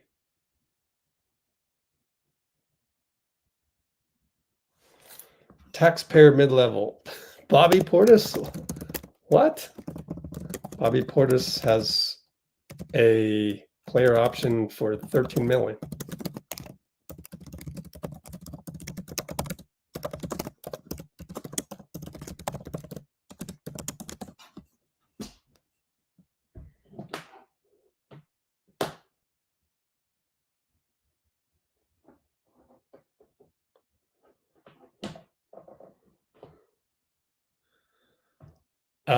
Looking at other stuff. Let's look at all these ones. How's Buddy doing?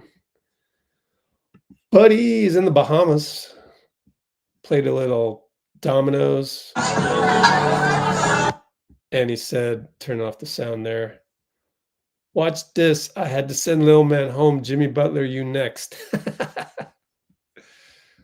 Let's X out of there.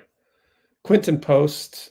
Where's Quinten? He went to Europe and went to Napa.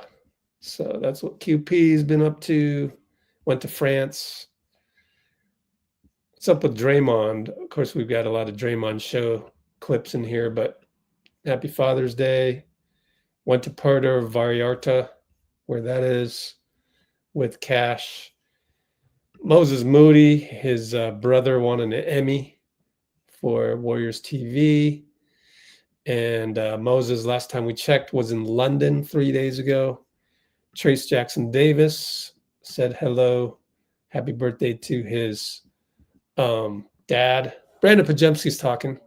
It's not gonna get it done. Yeah, it's not. We'll see where the points come from in Game 6 because they're going to have to do something. Obviously, the condition of that calf is going to be the focal point for the next couple of days. More to come on Toyota after the game. Brandon is wearing, first of all, he's wearing a Valkyries sweatshirt and he doesn't have a cast on his hand anymore. Let me double check that one.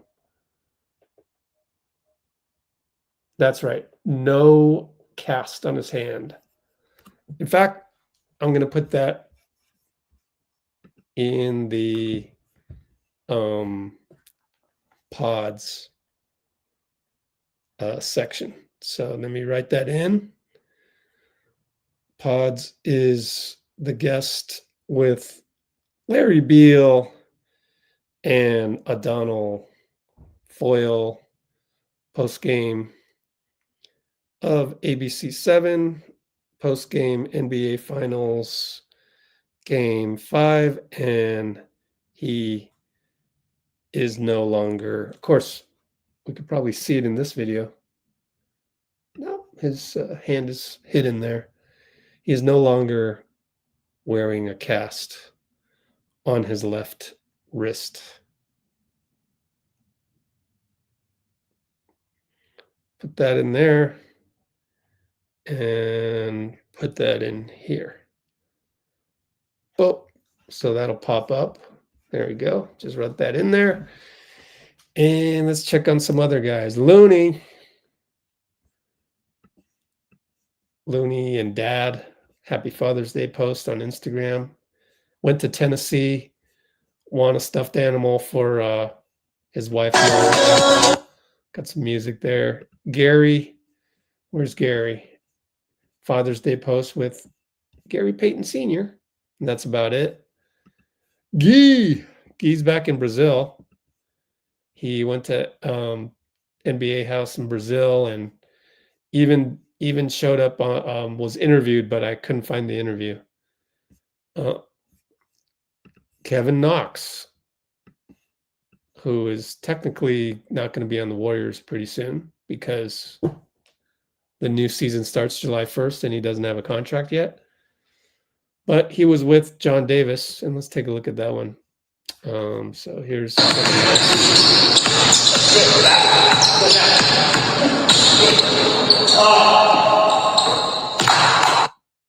right, so what else do we have? Salary cap, sort of the same stuff. Desmond Bane and Grizzlies and not dealing JJJ, and here's some discussion on whether the Desmond Bane deal was a good one for Orlando, and these guys are arguing that it was, because your initial reaction is 5 picks or 4 and 1 pick swap. You're like, that's too much. But we talked about that earlier.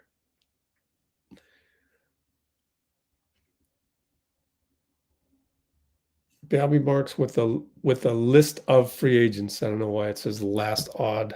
Let me fix that. It's in the salary cap section. Darn. Fix that real quick. List of, boom, fix that. It's probably still spelled wrong somewhere else. And going down the list of players, Braxton Key was in New York. Pat Spencer, nothing. We just haven't clicked on that in a while. Jackson Rowe took a vacation to Barbados. And as I had mentioned earlier, Taron Armstrong had some coffee. Oops, this is wrong. I should delete this. Can I even delete? Oh, I can. Accidentally put Trace in there. Delete.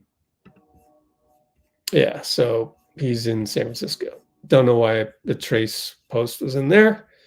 And the last thing is I want to add a comment section, probably right here, and move this up where if you're a Blue Wrench, you can,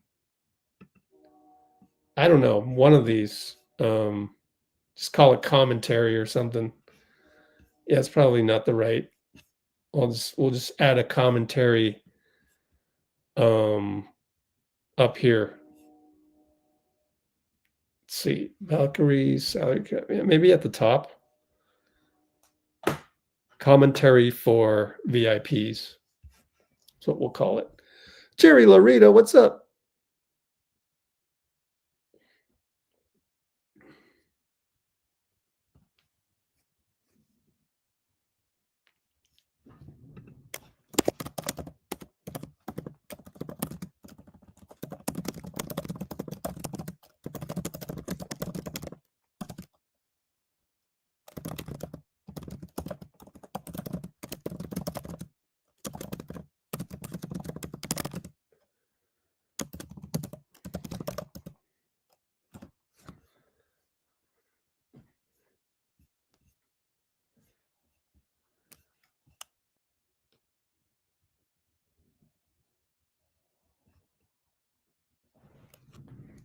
Oh, you're in the DR. Nice.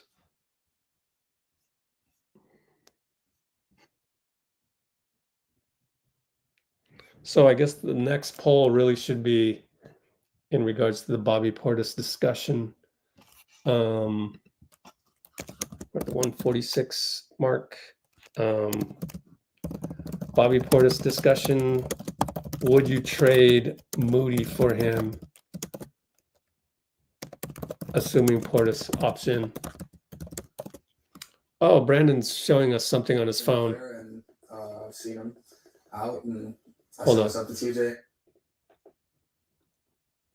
Let's hear what Brandon. Handily almost brought Indy back. I mean, they got within 2 on a Siakam basket in the fourth quarter, but without his energy and his offensive mindedness, like this is a great spin move here, and he's like what, 6 feet tall? Not even. Not even. 11, 5'10", yeah. So tell me, I know you got it on your phone. Yeah. Tell me the story in Paris with you and TJ. Yeah, so this is me and TJ in Paris in 2022. What?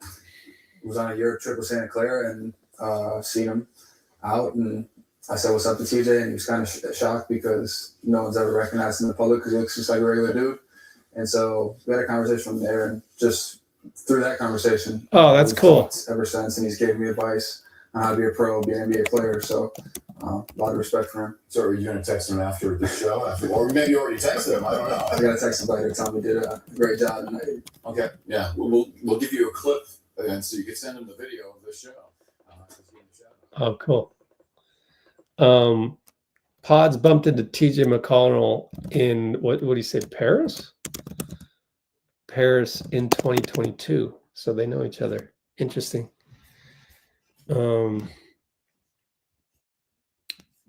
Okay. So that's the next poll. Would you trade Moody out to get Bobby Portis in? Let's have that be our last poll. I don't think I can do it.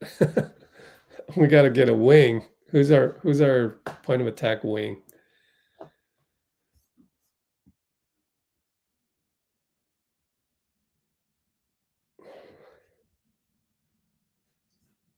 Yeah, I'm not doing the podia for teams. I don't know really.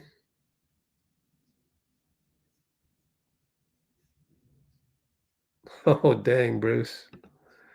Just seeing that right now.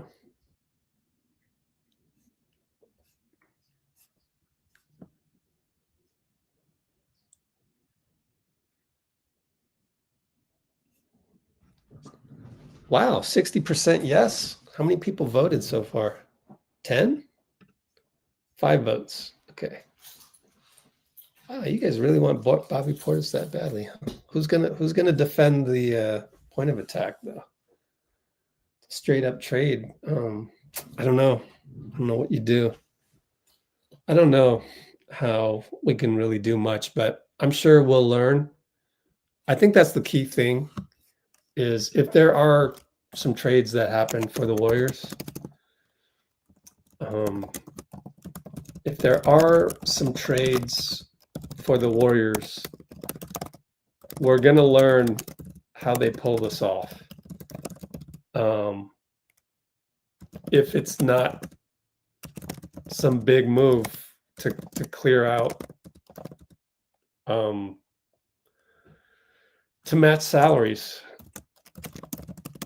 because the way I see it, we're pretty stuck right now. If you go to capsheets.com, what do we do here? Like, we've got 25 million under the first apron. Are we really going to blow through the first apron and be a second apron team by paying Jonathan more than 25 million? Are we really going to trade Jonathan out and only get half of his value back?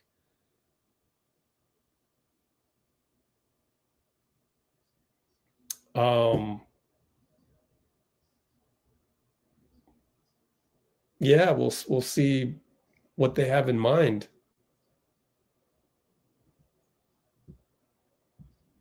Man, I don't know. There's just not a whole lot of wiggle room. And I mean, yeah, you can go and get Melton at a veterans minimum, maybe. But like, is there somebody more impactful out there than Melton? And technically last year, Melton was the big fish that they caught. And then you had Buddy and Kyle Anderson as part of the Clay trade. So I think we're looking at deals that are even less splashy than that. And the reason why is mainly because of the Jimmy Butler trade. We already did the big trade, in my opinion. Let's hear Brandon. Definitely atmospheres, definitely different in basketball for sure. But, Valkyries. Oilers game was the first game I ever went to. Oh, it was in Tampa NHL. Bay, 2013 maybe. And so I've just been following them, like the color of their jerseys at the time, and just been following them ever since. What's it like sitting right on the glass and having guys just slam up against the boards? It's pretty cool. You got to be ready. It's a loud bang. Makes you feel like you're part of the action though. So had a great time Saturday in Edmonton. Cool. Well, and obviously you're going to be going to the Valkyries game Thursday because Caitlin Clark's going to be in town with a fever. Let's talk about you. You averaged 12 points, 5 boards, 3 assists this season. What did you learn from your rookie season that helped you in year 2? I think I learned a lot. I think most importantly, just I know I belong and I can do it on the highest stage against the best defenses. I showed it in game 4 against Houston. I showed it in game 5 against Minnesota.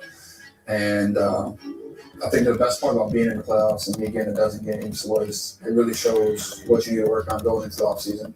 And I think you get a little fooled if you get, if you don't make the playoffs and if you just end the regular season because teams don't really do a good job of exposing your weaknesses. But I think in the playoffs, teams do a good job of that. And so for me, I know what I need to get better at.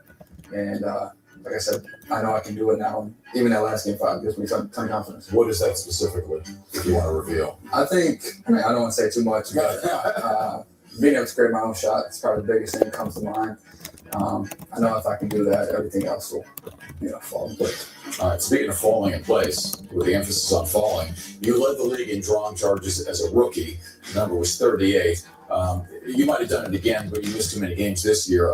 20 in 64 games. So not a lot of guys want to put their body in harm's way. When did you start doing this, and is there like a technique to it? I started doing it in high school, went to the military, high school, and military is all about toughness and togetherness and doing what it takes for the whole group effort. And so that's where I really learned how to do it. And just every single year, evolving, getting better, learning the nuances about taking a charge. Obviously, I did a little clip with the Donald back in the summer about taking a charge, but yeah, just, you do whatever it takes to win. And so for me, just one way I can help the team. So he ran over you? Wow. You ran over him. Let's practice, Larry. I'm just trying to understand the mechanics of what went on there. We had a little video shoot with Waymo. And Oh my goodness! Donald is like, Wow. this is Waymo. Is there anybody you haven't been Leave Waymo alone, man. Ooh. That is hilarious. That was not a setup, by the way. I had no idea that that's where that was going. What have you learned from playing alongside Steph Curry? I think just the maturity piece, how great he is as a player, mentor, father, husband, all those things that you aspire to be as you grow older. He's never too high, too low, through good, through bad, through his injuries, through his successes, his not so good games. He's just the same person and does the same things, and he knows over the course of time things are going to work out in his favor. And so I've kind of learned that. I think through the back half of the year, I really learned the maturity piece, and going to continue that in year 3. You get to watch him practice where he just knocks down 3 after 3 after 3 after 3. It's like a machine. It's incredible. Yeah, it's a certain mental focus that you have to have. A lot of times you're going to work out, you make 5, 6, 7 in a row, you kind of lose that locked in, focused mentality. You might just throw one up there. But him, he's super cognizant of what he's doing. He's focused. Everything he does in practice, he does a lot of it in the game. Yeah. And so just to see him locked in, for a whole, 30 or 45 minutes, whatever it may be, continuously, it's pretty cool. And especially when the entire defense is focused on him, knowing that's the guy we want to stop, and they still can't stop him. More to come on Toyota after the game. I don't know why Waymo has not had to be a permanent sponsor on this show, because we see the time. Brandon Pajemski having some fun with Larry Beal and Donald Foyle. Larry is he's a master at making sports into comedy. He's good, really good. But yeah, so on the by the way, the final tally on the previous poll was on the Scotto report saying that Miami would have interest in JK, I think it was. Very odd to me. Who knows what's going on with that? But you guys voted not to trade JK and either Moody or Buddy for Wiggs, although there was 37% said yes. And as far as JK and Jimmy not really spacing the floor very well either way, my idea, which I shared, after the season ended, was to run some split cuts off of Jimmy, but I don't know. I don't know how you. We'll just have to see, assuming we keep JK. And so, yeah, that brings us to the Bobby Portis idea. And 10 votes, 5 people say yes for Bobby Portis. I'm surprised. Have the mail. Oh man.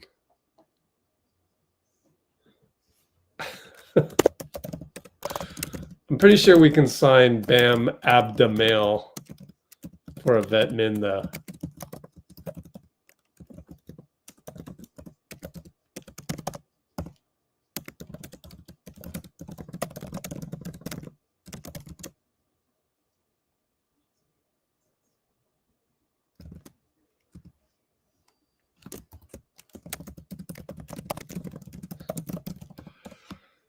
Oh boy.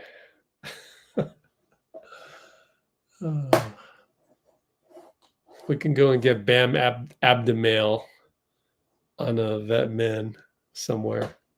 Wow, Bobby Portis is killing in the poll. I can't believe it.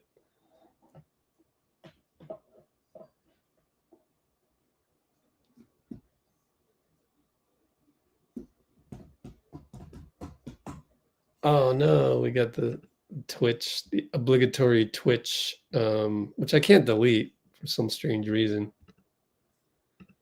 Oh, we need to send that in as a change request. Let me do a private chat. Oh no, I need a help chat. Media assets. What's that? Oh, cool. Video clips. Oh, cool. Interesting. Oh, I can put music in the back. Let's listen to Feeding the Ducks. Oh, cool. Acoustic. Dance pop.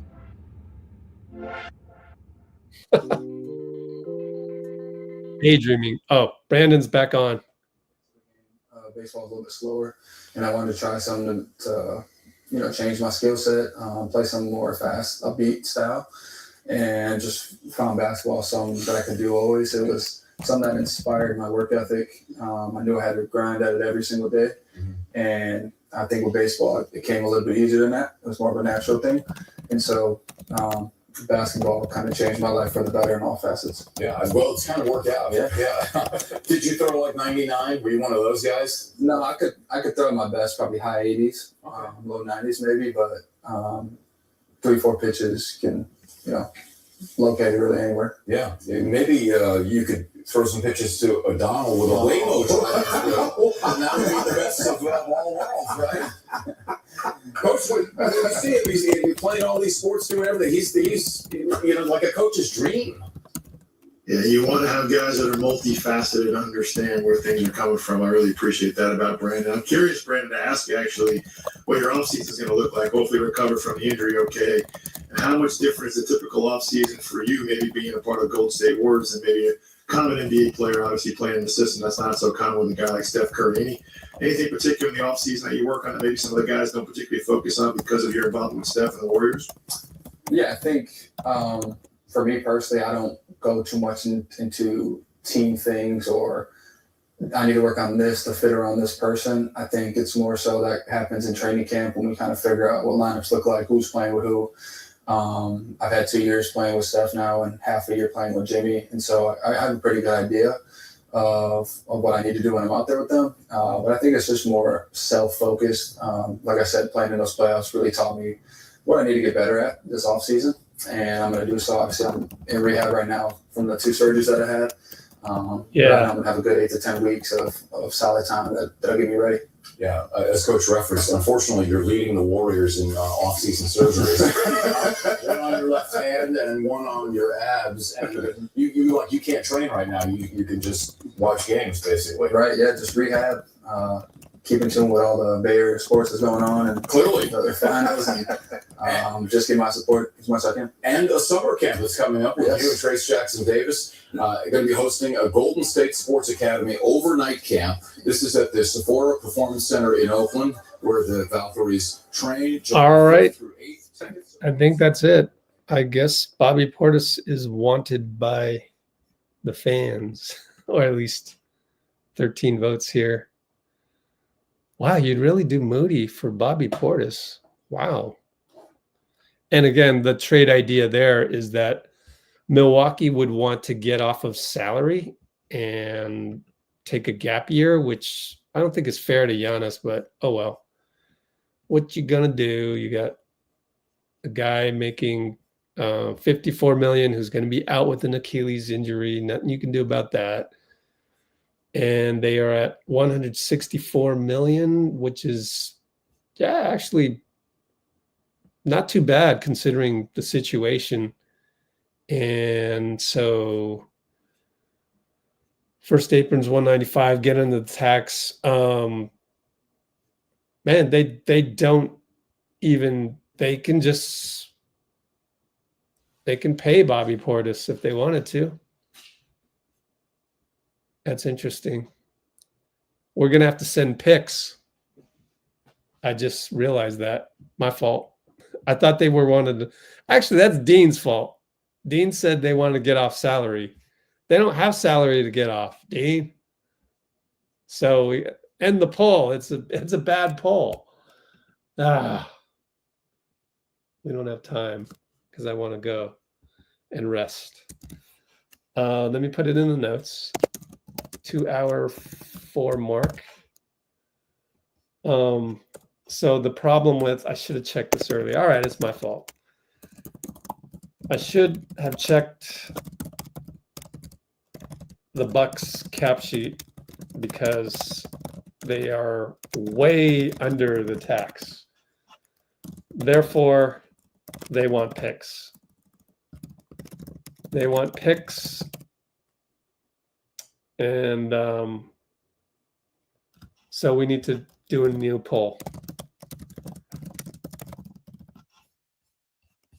You'd have to send out. Yeah, I'm with you, Shivansh, but we got to do the poll. Would you send out Moody, and what is Bobby Portis worth? 2 first rounders, let's call it 2 first round picks. Let's call it 2026 and 2028, because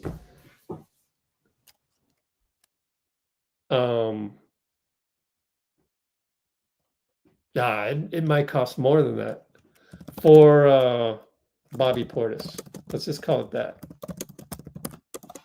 Yes, no, I don't know, maybe abstain, etc., and figure out what to talk about for 5 minutes as we run the poll. What else is there to talk about?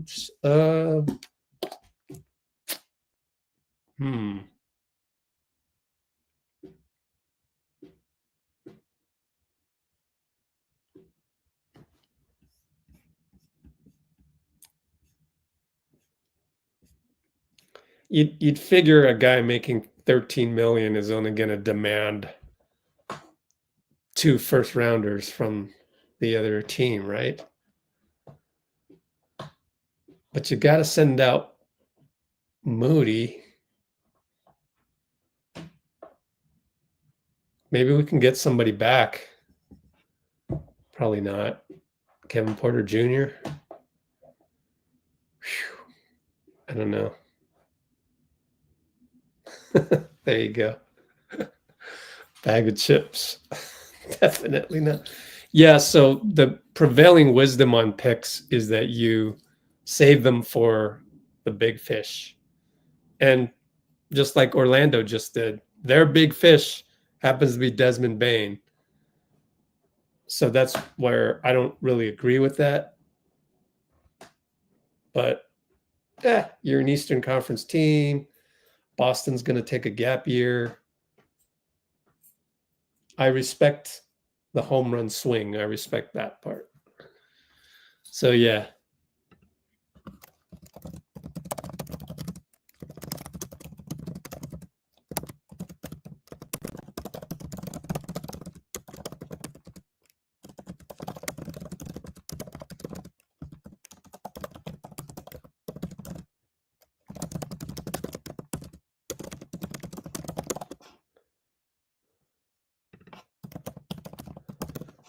Okay. Gary Trent Jr. Why are we?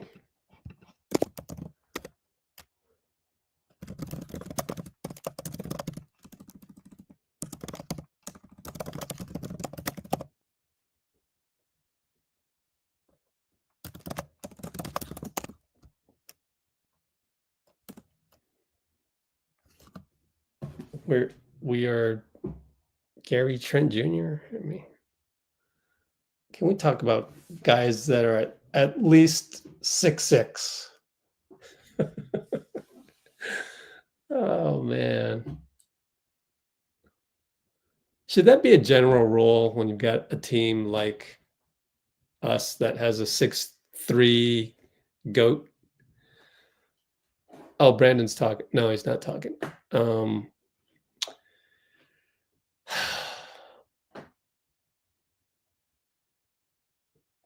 Because we have Steph 6'3", Draymond playing center at 6'6", I do not get excited by anyone under 6'6" that is suggested in a trade. Kobe White, nope. Gary Trent Jr., nope. TJ McConnell, nope. I don't want to get small. I want to get bigger. Sorry. Even Gary Payton, GP2. Ooh, sorry. Rather not. I'd rather have Braxton Key. I honestly would. But I mean, Gary, okay, maybe that's the one exception. And we'll take him on a vet min, nothing more. But yeah, I feel like that's a general rule with Steph Curry teams. Sorry, it's just kind of like, it's not Steph's fault that he's 6'3", but that's the reality of it.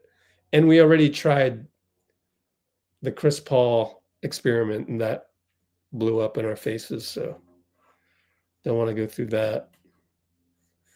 Now, unless your 6'4" guy is can create and score 25 any given night, a la Jordan Poole, then yeah, I'm gonna pass most likely.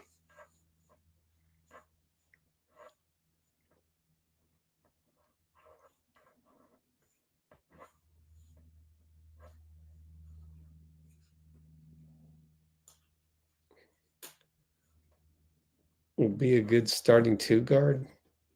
Gary Trent Jr. Nope, I'm gonna stand firm on the got to be taller than 6'5". I think I'm standing firm on that one.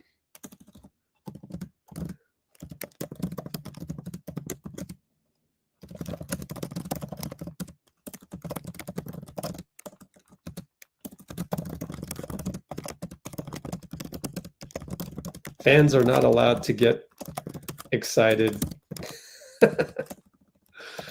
about any trade scenario where we get a guy back that's not at least 6'6".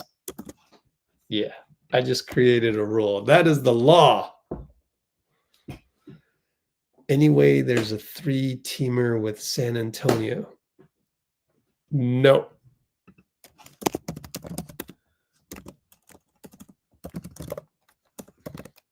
In the words of Brett Siegel,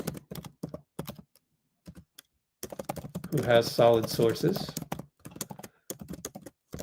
that ship has sailed. And I think Lacob is too egotistical to run back and beg Kevin Durant to come back to the Warriors.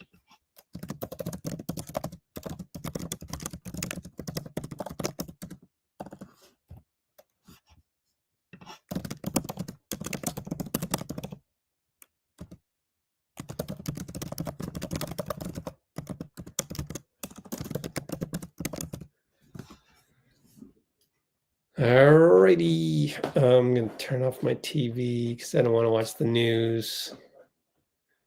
Too much negative stuff in the news lately, especially in California.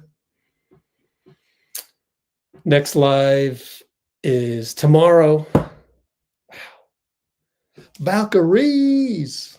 That'll be a fun one. Let's look at how good is Dallas. They're not that good, right? Dallas is 1-11, which let's refresh. 1-11. We're 5-5, guys. We are the 6th. We're tied with the Fever and the Aces. That's nuts. That's nuts. How's the Bobby Portis poll going? 8 votes. 2 more votes. Let's get 2 more votes. We'll call it a night. Go. 17 concurrence. So yeah, tonight, work on the Discord.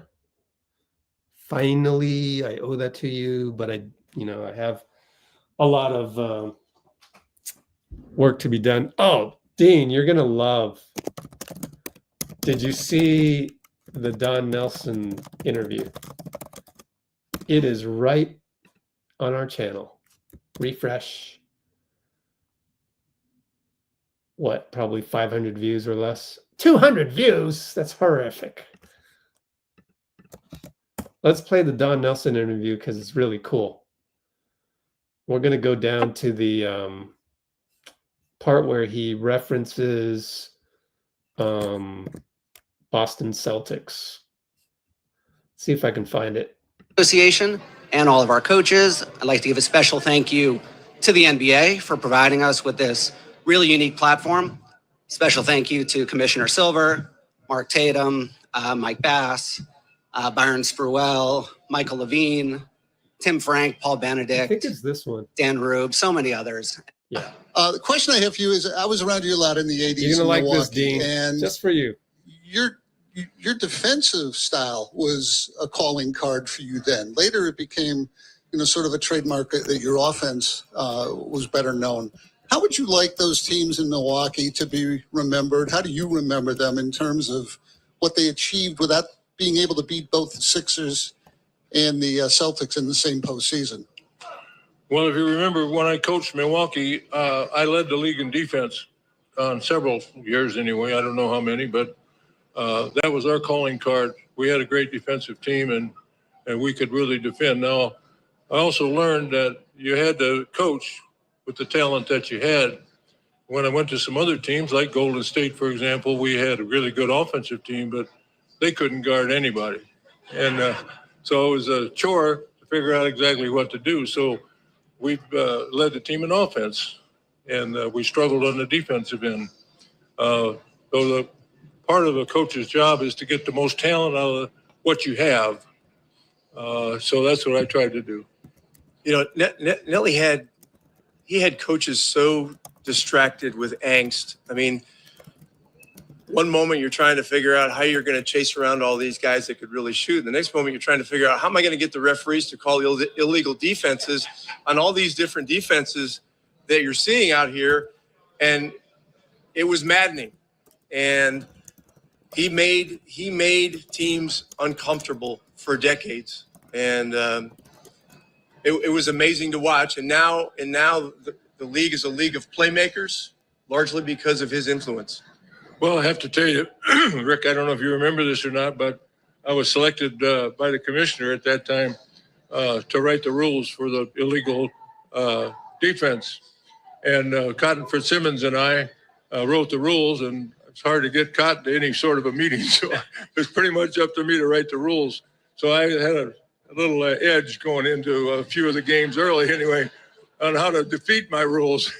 Which commissioner was this? Stern. Was Stern? Yeah. Anyway, that's when I had isolation basketball, where I could take a guy like Manute Bol and isolate him up on top, and some guy had to go with him. He couldn't, sag off into the paint. And so I could put Manute Bol out there and let Manute Bol shoot a three every now and then from 25 feet. When the clock started running down, that was his cue. That if the ball got to you, you could shoot that three. Otherwise, you never shoot. And so we found ways to get around the rules and maybe to win quite a few games during those times. Now, it's a little harder to do that now. Everybody's got the rules down. Yeah. So, and there's references to Bill Russell, Havlicek, Red Auerbach. So you'll love that, Dean. But I'm going to call it a night. Let's look at how many votes we got. 9 votes. Ooh. Well, one more. Next live is tomorrow. And on your way out, please hit the like button. Do a favor for me. Yeah, Nelly's still intense. He's the godfather with the gold chain. Hit the like button and be sure to subscribe as well. Help us out here a little bit, and hope you enjoyed this one. We'll see you tomorrow for Valkyries. That'll be really fun to watch, because honestly, some of these finals games, it's hard to watch. It's hard because our guys are not out there, and the Pacers keep doing Pacer things, so it gets hard to watch. And so it would be really great to watch the Valkyries with you guys. And as we do that, it'll be great to get a like. One last thing. Trey Murphy, Herb Jones. I forgot to mention. I typed it in, but I forgot to mention verbally. So there's a report out there with some pretty good sources. It's on the Discord, which it's not ready for you guys yet. But actually, Shivansh and all the Blue Wrenches have access to the Discord. But it does say that I don't know if Dek Tabz has access to it or not. I guess not. He's not a Blue Wrench yet. But I hope to have that ready to go soon. As I mentioned, the Discord server. And Trey Murphy, the asking price for Trey Murphy is quote unquote ridiculous right now. So you would have to send out probably 3 or 4 first rounders. And we can't do that for Trey Murphy. At least be an all-star if we're trading for that. And then Herb Jones. Well, Herb Jones makes about $14 million. So then you're trading out Moody for that.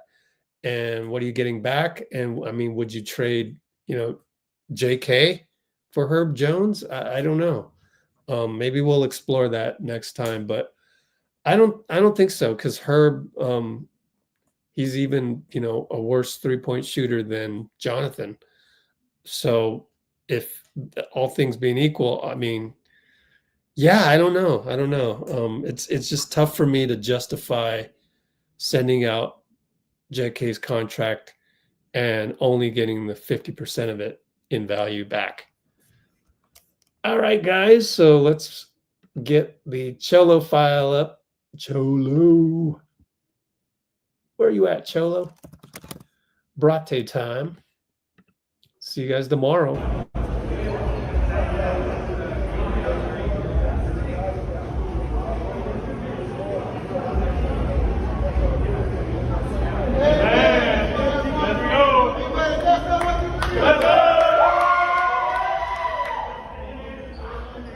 Today he came back. He came here today talking about how he got a new blicky. For the uninformed, what's a blicky? How you don't know about no blicky, man? You had a blicky? You told me you had a blicky growing up. Yeah. You was a shooter. A strap. Yeah, that's a blicky.